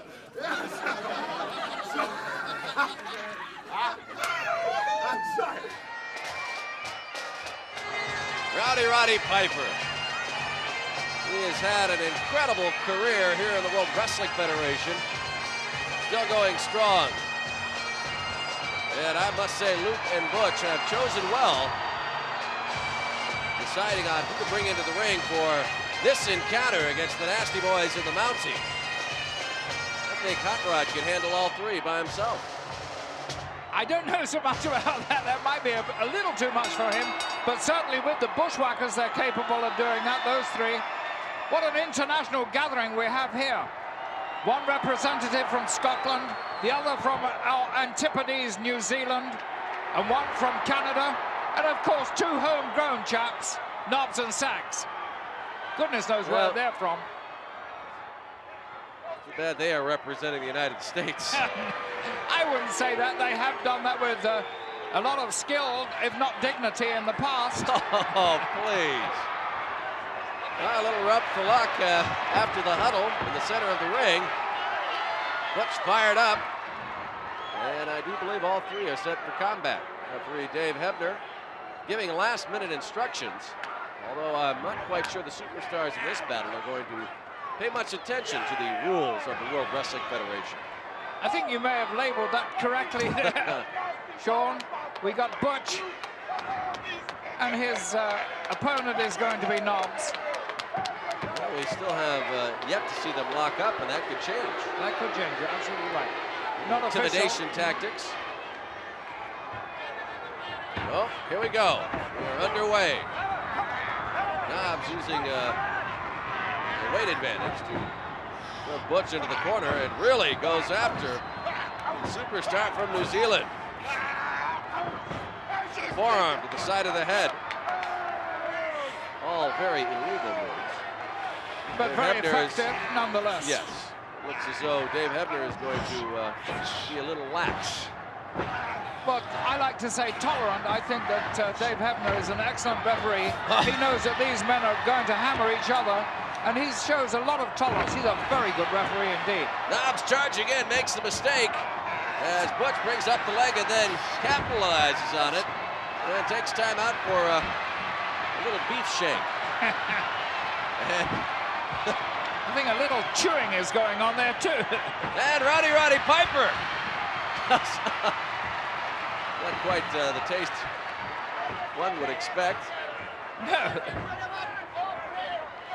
And the Bushwhackers and Piper doing exceptionally well at the moment. If Knobbs and Sachs thought they were going to be the only ones handing out rough treatment here, they were due for a surprise. They go after the other end. And that certainly turns out to be much more effective for the threesome of the Bushwhackers, Luke and Butch, and Roddy Piper. And this crowd is really fired up now. They certainly appreciate what they've just seen. And it's not often that we get to see Knobbs and Sachs and the Mountie dealt with so offhandedly as this. They've cleared the ring, they've thrown them outside, they've overcome them, and now look at that fellow there, Jimmy Hart. He's pretty angry about this. Well, so far, this encounter has been dominated by the Bushwhackers and the Hot Scott. Now Sags comes in for the first time, and Roddy Piper not beyond using the tactics that are so often used by the Nasty Boys. No, he knows a thing or two, Roddy. And he can certainly use them too. You don't suppose we're going to see a pit stop on the part of the Hot Scott? Well, at the moment, I don't think you will, because they're on the receiving end of everything, and this could shortly be over, to tell the truth. They're so dominant, the team of the Bushwhackers and Roddy Piper. Very quick tags here. Roddy Piper, the legal man in at this point.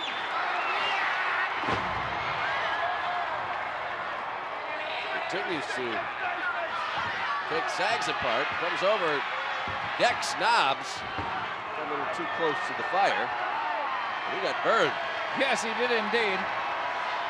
You know, Knobbs and Sags are two huge fellows, and yet all that weight and strength they possess is not being used to their avail at all. Mountie staying very clear of the action at this point.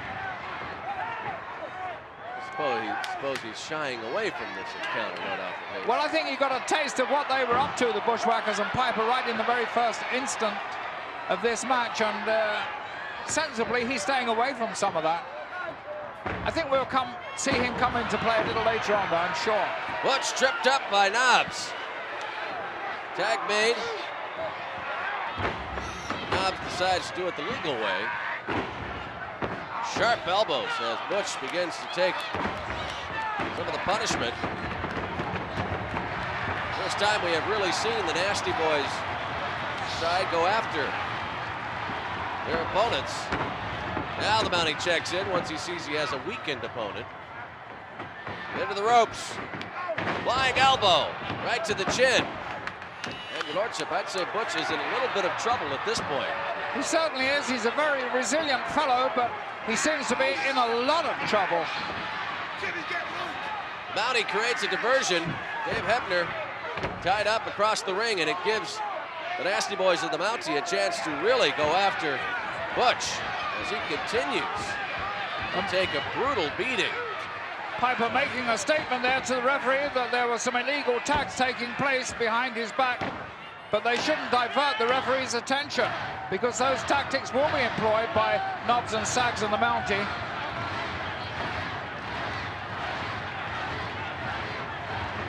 Butch has got to reach his corner. But Knobbs, or Sags rather, very effective keeping him away from his side of the ring. Really closed things off for Butch. They have indeed. Great tactics being employed here by this combination, unlikely combination, I might add, of the Mountie with the Nasty Boys.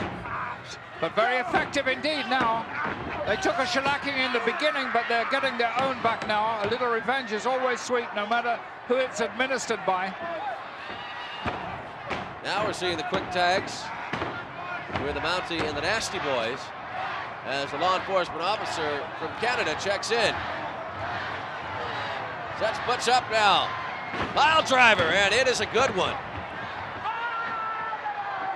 Butch is in serious trouble. Yes, that was nicely executed. You're right, Sean. You certainly called that one. That was beautifully done by the Mountie.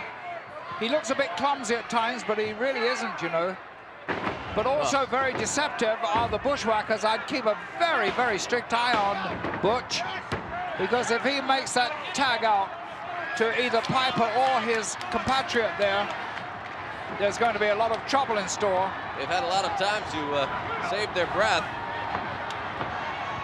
and think about what they want to do when they step back into the ring. I agree. It's going to be trouble when either Luke or Roddy Piper comes in. Well, Cousin Luke is trying to get something from the crowd here. He's trying to... Ducks out of the way of a charging Knobbs, and this may be the break that Butch needed. Can he get to his corner? Hopefully he can. There's the tag. And in comes Luke. Flurry of punches as he goes right after Knobbs. There's an elbow right to the chest. There's nothing left for Sags. And the Hot Scott in now too, and we have an all-out brawl in the ring. There's 6 men in there right now. And Butch seems to have made a very good recovery from the battering he took. I told you to watch this fellow. He is most resilient. And now look at this, a 3-way knockout, maybe? We have a tough time deciding who's going to get the cover. Oh. And the Mountie finally goes down. All 3 men on the canvas. Not quite sure at this point, Your Lordship, who the legal man is. No, I've quite forgotten to tell the truth. I know there was a tag made to Cousin Luke in that lot, but look at this, they're still all in there. And Knobbs there came foul of a big foot in the face, and it looks like Sags is going to get the same treatment, which he does indeed. And the Mountie is not going to hang around to suffer the same consequences, but Roddy Piper says, fine, we'll take the battle outside. And that was unfortunate that Piper did do this, and look at this, the human battering ram here, being beautifully administered there, and he's got him down. Luke and Knobbs are the legal superstars of the ring. The Mountie comes in with a shock stick, lights up Luke. When Dave Hebner turns around, this is the scene he sees. Oh, Lord Alfred Hayes. The team of the Mountie and the Nasty Boys. I wouldn't have believed it would be possible, considering the way this encounter started. Luke and Butch, as well as Roddy Piper, really going after. And now, the Hot Scott cannot contain his rage as he clears the ring in a hurry. Well, a little bit of chicanery employed there by the Mountie to get the victory in this particular match, and that really riled the Hot Scott Roddy Piper, and he took some revenge at the end with a belt. But even so, this victory is marked up for the Mountie and the Nasty Boys.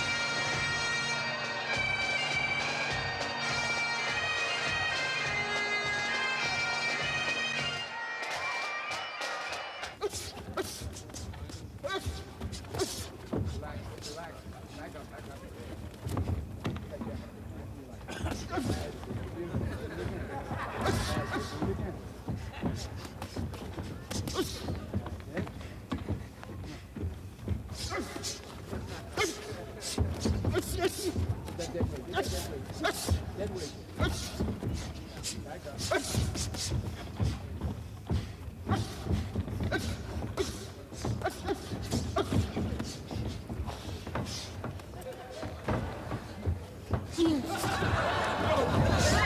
to fight?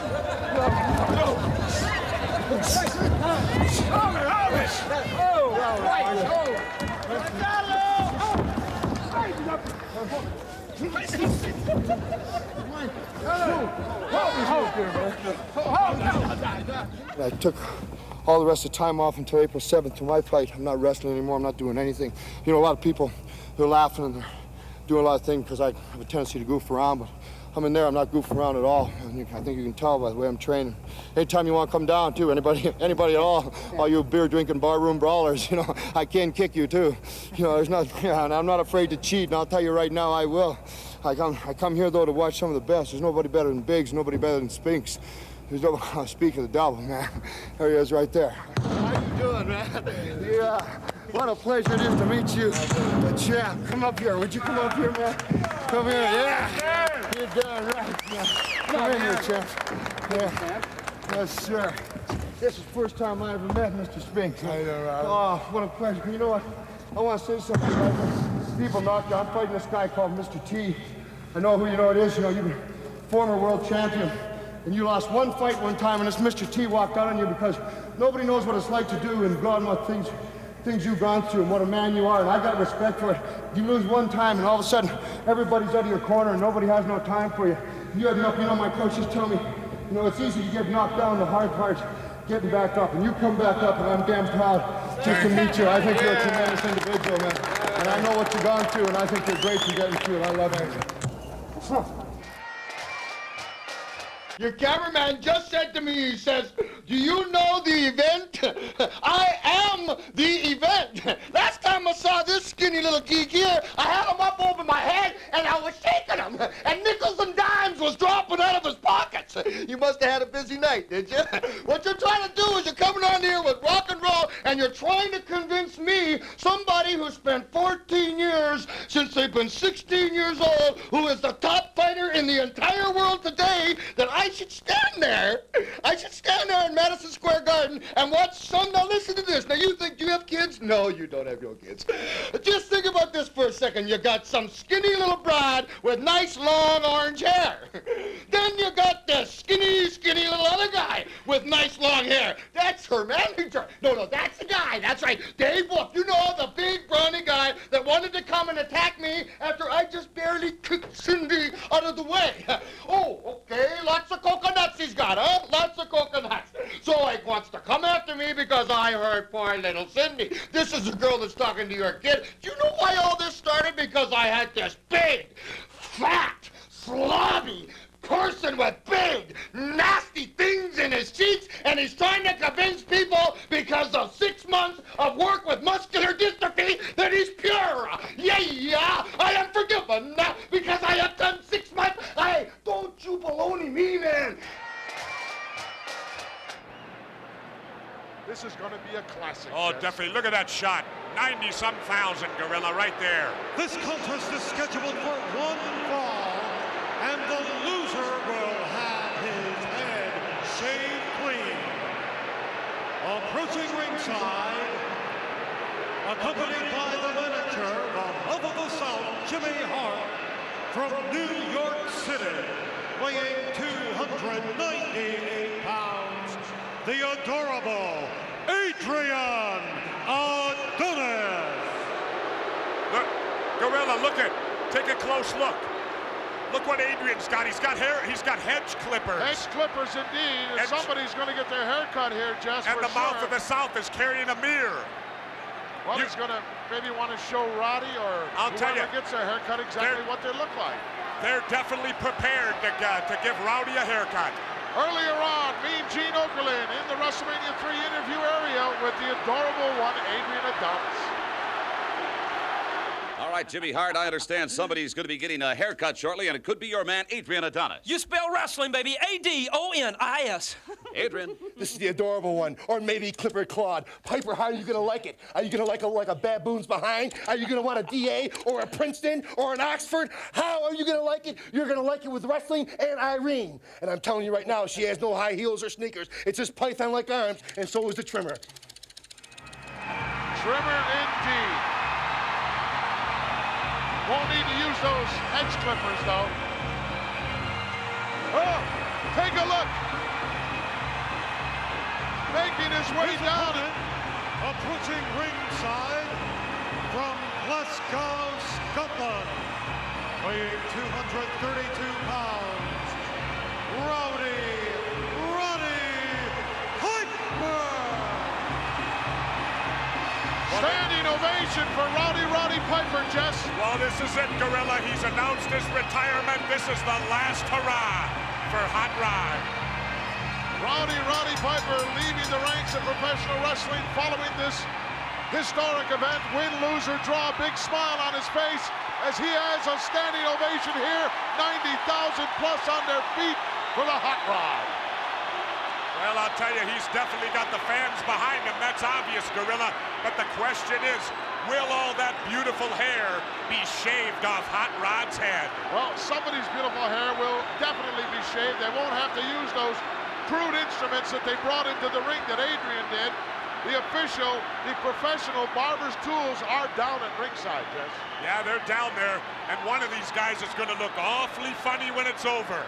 We're going to either have a bald Scot or Humpty Dumpty. There it is. That's what we talked about earlier on, the professional barbers, shears, and clippers, and as this one's underway. And there ain't going to be much holds in this one. This is going to be a fight, Gorilla. Oh, the belt. Roddy's, he nailed him. And again, using it for a whipping board. He's got the mouth. Can't turn your back on Adrian. Now Adonis has got the belt. This is turning into a strap match. Adonis, and wow, did he lay one right across the back and another one across the front of Rowdy. Come on, ref, do your job in there. Hey, Piper did it. All's fair, he's just returning it. Piper didn't do it for near this long, Jess. That's because Piper lost the belt, that's why. You think he wouldn't still be using it? I thought that Rowdy had his hands on that little twerp down there, but he got away. Look out, upside down and out, over the top. And Roddy's he's dragging Adonis back in. He wants him back in there in the worst way. Look at, he's dragging Hart in too. From out to the south, the Colonel, all 100 pounds, soaking wet double noggin knocker. Yes.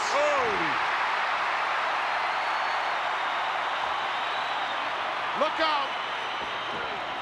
As he rams him into Adrian, both go over the top and down. Oh.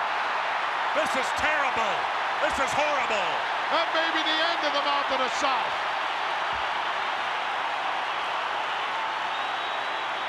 Poor Jimmy Hart, his sunglasses are broken, laying on the ground. Roddy's dragging Adrian back in again. Wow, wide open in the corner, unloading with lefts and rights. Piper with an Irish whip now. Adrian hard into the turnbuckle. Look at this. Scooped up the top turnbuckle. He nailed him again. I'll tell you, the poor mouth is taking a beating. He certainly is. Side headlock, and Adrian gets oh, look at that. Beautiful move.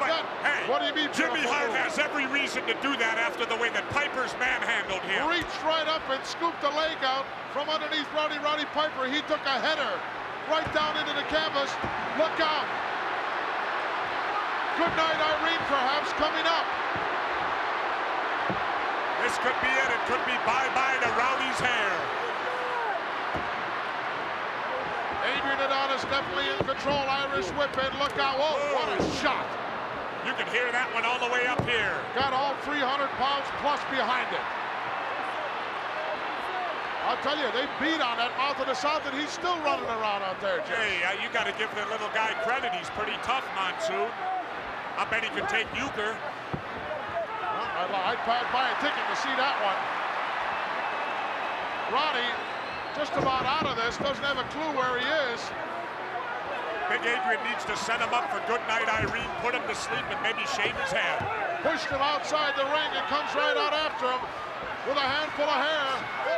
Oh, rams him right into our timekeeper's table. Look at Rowdy. Doesn't have a clue, doesn't know where. Oh, look at that cheap shot. Give me a break, Jess. What is that? Talk about outside interference.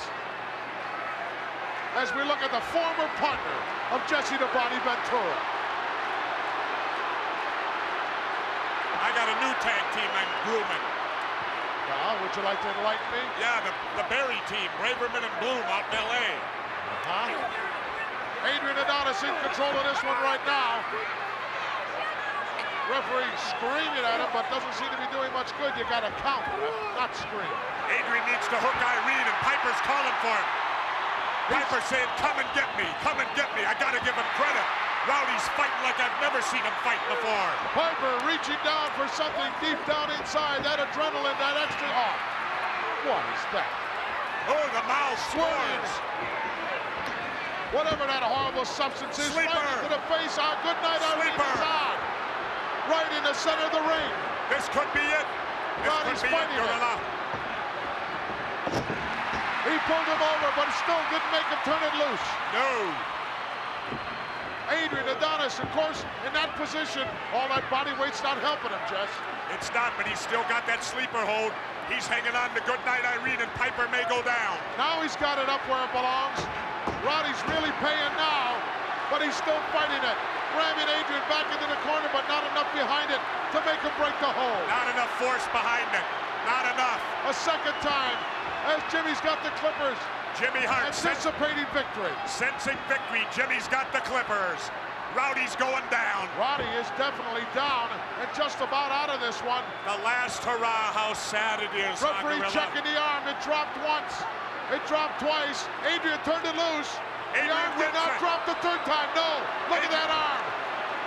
The arm of Piper is still up there. Do you think? Oh, look at that, Brutus. Out of nowhere.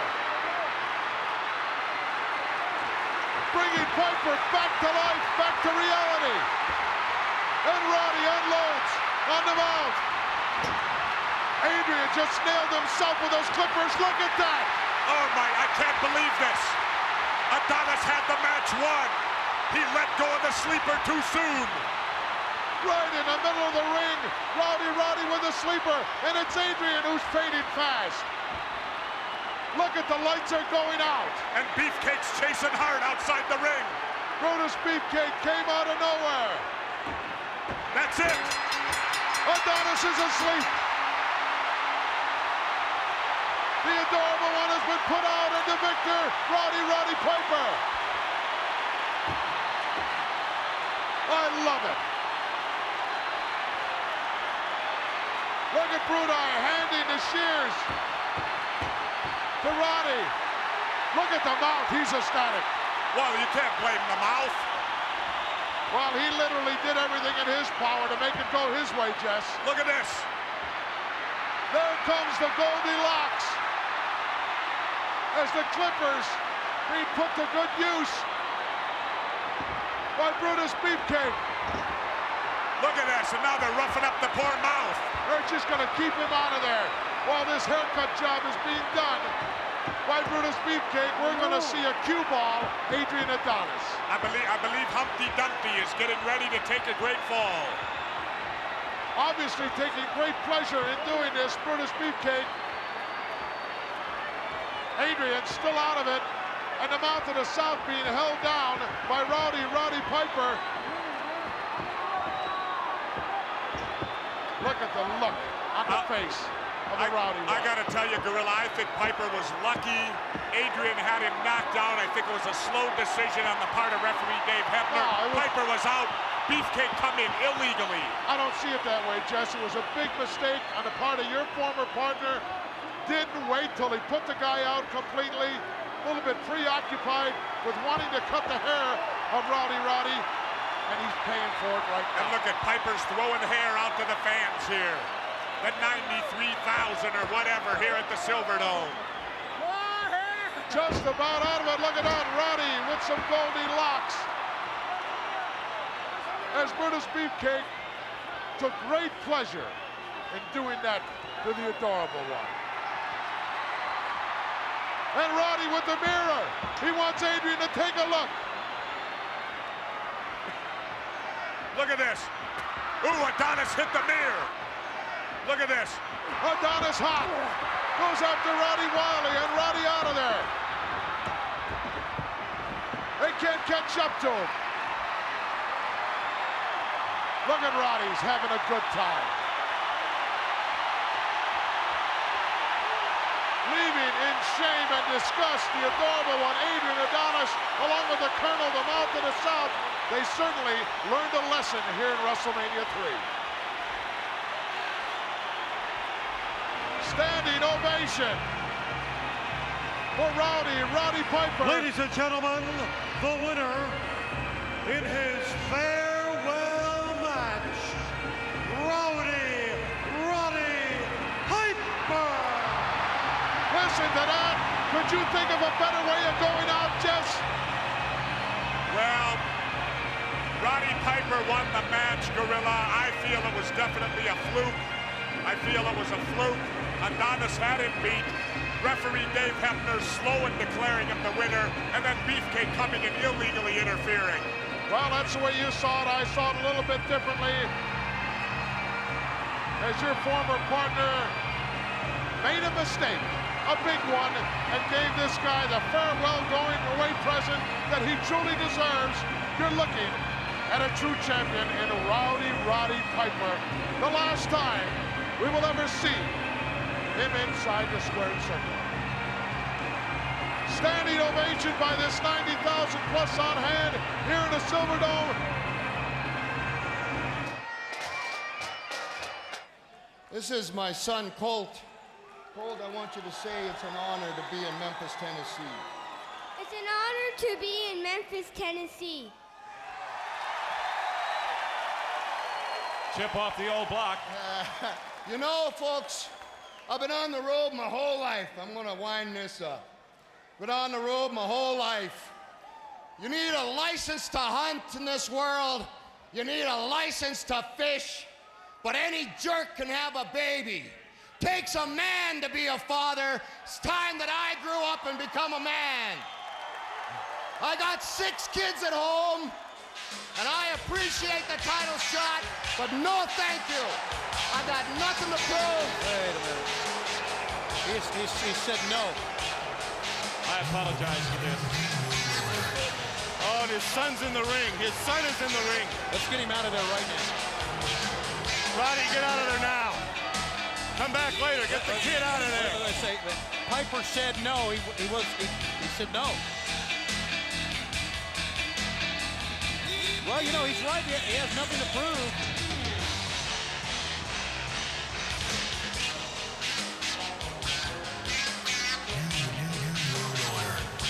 Yes, sir. This is not This good. is an intrusion, and I apologize. Please, whoa, please. Terry, don't do this to me, man. Just a second, folks. Yo, stop! I'm not out here to do anything. Terry, I'm asking you from the bottom of my heart, man. Don't do nothing. Just let me go home, man. Well, you know, brother, that's kind of weak, Piper. Terry, please don't do this to me. Why don't you go ahead and drop your knees and beg for mercy, Piper?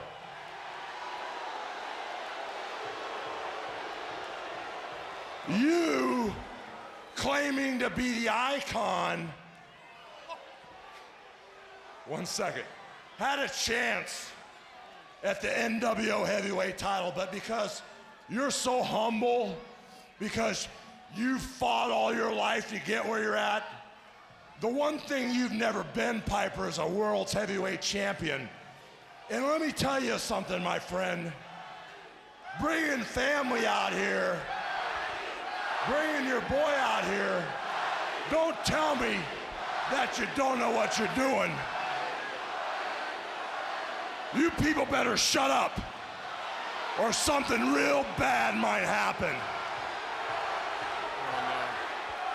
I don't know what that means, but this is not the time nor the place, gentlemen. Well, you know, this is not the time or the place, and he knew that. It's a calculated risk, Piper. Don't tell me you didn't know what you're doing. And you know, Mr. Bischoff, now that we're looking at Piper face to face, and I said I would defend the heavyweight title tonight, it's kind of obvious that Piper doesn't want to get beat again. Let me ask you something, Roddy Piper. In front of all these people and our audience, tell the world the truth. Hollywood Hogan beat you like a drum. Tell him. Hulk Hogan beat me like a drop. That's Hollywood Hogan. Hollywood Hogan beat me like a drop, okay? Roddy, wait a minute. You don't have to do this in front of your son. You don't need to be humiliated like this. I just want to get out of here, okay? I don't blame you. No, the party isn't over yet. Now I want you to straighten the record out and tell them when you go through the airports, when you go Christmas shopping with your family, when you go to school, who's the wrestler they talk about and who is the icon. Tell them that Hulk Hogan is the icon. Roddy, I said you don't have to do this. You don't have to be put through any more humiliation.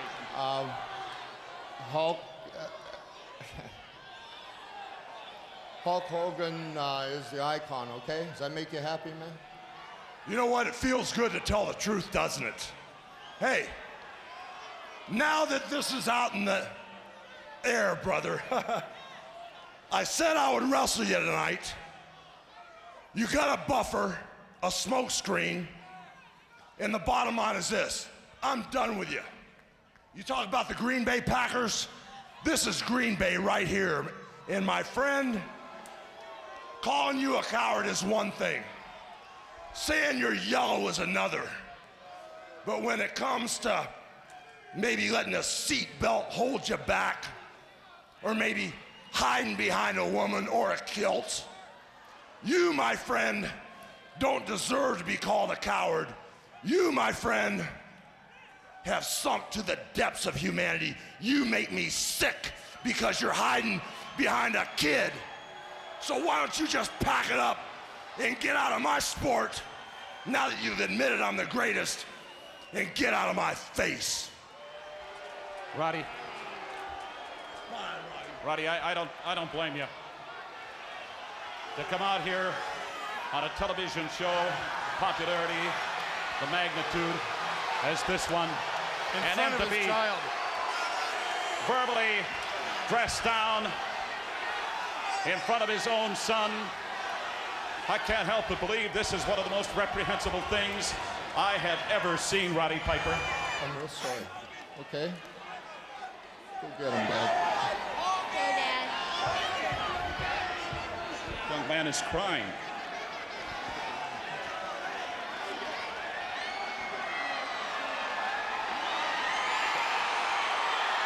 Oh, boy! I don't know what he said. Here we go! Wait a minute. Hold on! Tony, take it away! Well, let's let the tail kicking begin. Whip him! Whip him! Roddy Piper! And I tell you right now, it's going to take every security officer to pull him off of Hogan. Look at Bishop. Go ahead, get in the ring. The chair's not going to hurt him. Looks like Bischoff is afraid to get too close to Piper. And he's got the belt. And that's why. There's your icon. There's your Roddy Piper. And there's your Hogan. There's your world champion and Eric Bischoff. Now, who stands in the ring? Who stands in the ring as the icon? That man right there. Roddy Piper. Okay! He said okay! San Francisco, watch my Fisco! He's gonna do it! Piper is gonna do it! Talk about an earthquake in San Francisco. The building, the whole city's gonna be shaking. Sure. Okay. Then let the games begin. And San Francisco, watch my fiscal. Roddy Piper has said yes. Roddy Piper, people, right here in the flesh, and tonight you're going into the Hall of Fame. Just your thoughts. I'm thirsty, blonde, dogs, afraid, scared to death what Ric Flair's going to say about me. I have a family, 22 years. I don't want a divorce. I've been a Boy Scout all my life, and I'm honored to be here. And if we could narrow that down a little bit into what you feel about being inducted into the Hall of Fame, it's got to be a big honor for you. Yeah, it is a big honor. I've lived with these guys, and I grew up with them, and some of them have raised me. So it's a pretty calm situation for me because they've seen me at my worst, and they've seen me at my best. So I'm just going to go and enjoy my family. Well, hopefully tonight you'll be on your best. We'll see.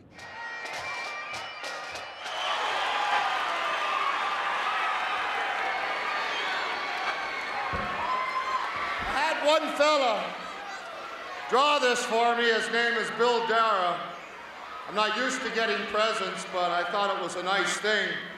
This here is the very last Piper's Pit that you'll ever see in your entire life.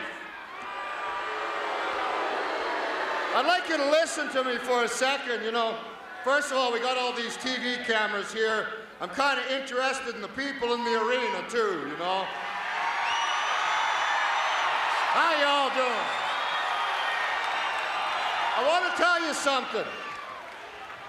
A little bit of the inside maybe of Roddy Piper. I'd like to do this if you wouldn't mind listening to me. I was just a street kid. People talk about WWF wrestling, and I was just a kid born. I didn't have no mom and dad. And no, this ain't no Lassie story.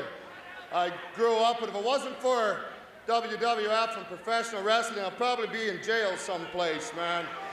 But instead of that, I ended up marrying a beautiful American woman. I got 2 little American girls.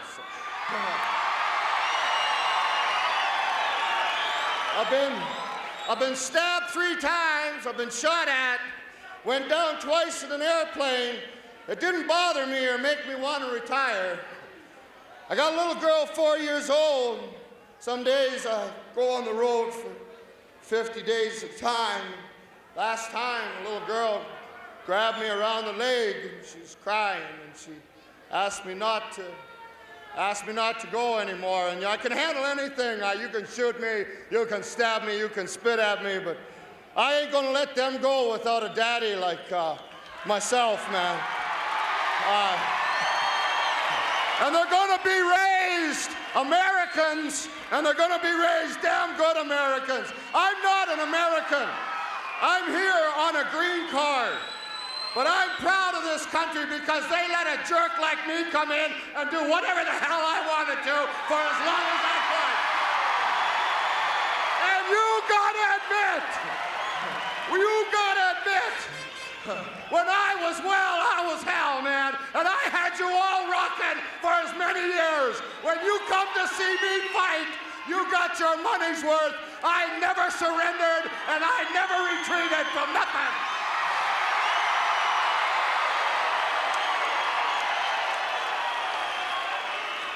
Thank you to the WWF, and Daddy's coming home now, man.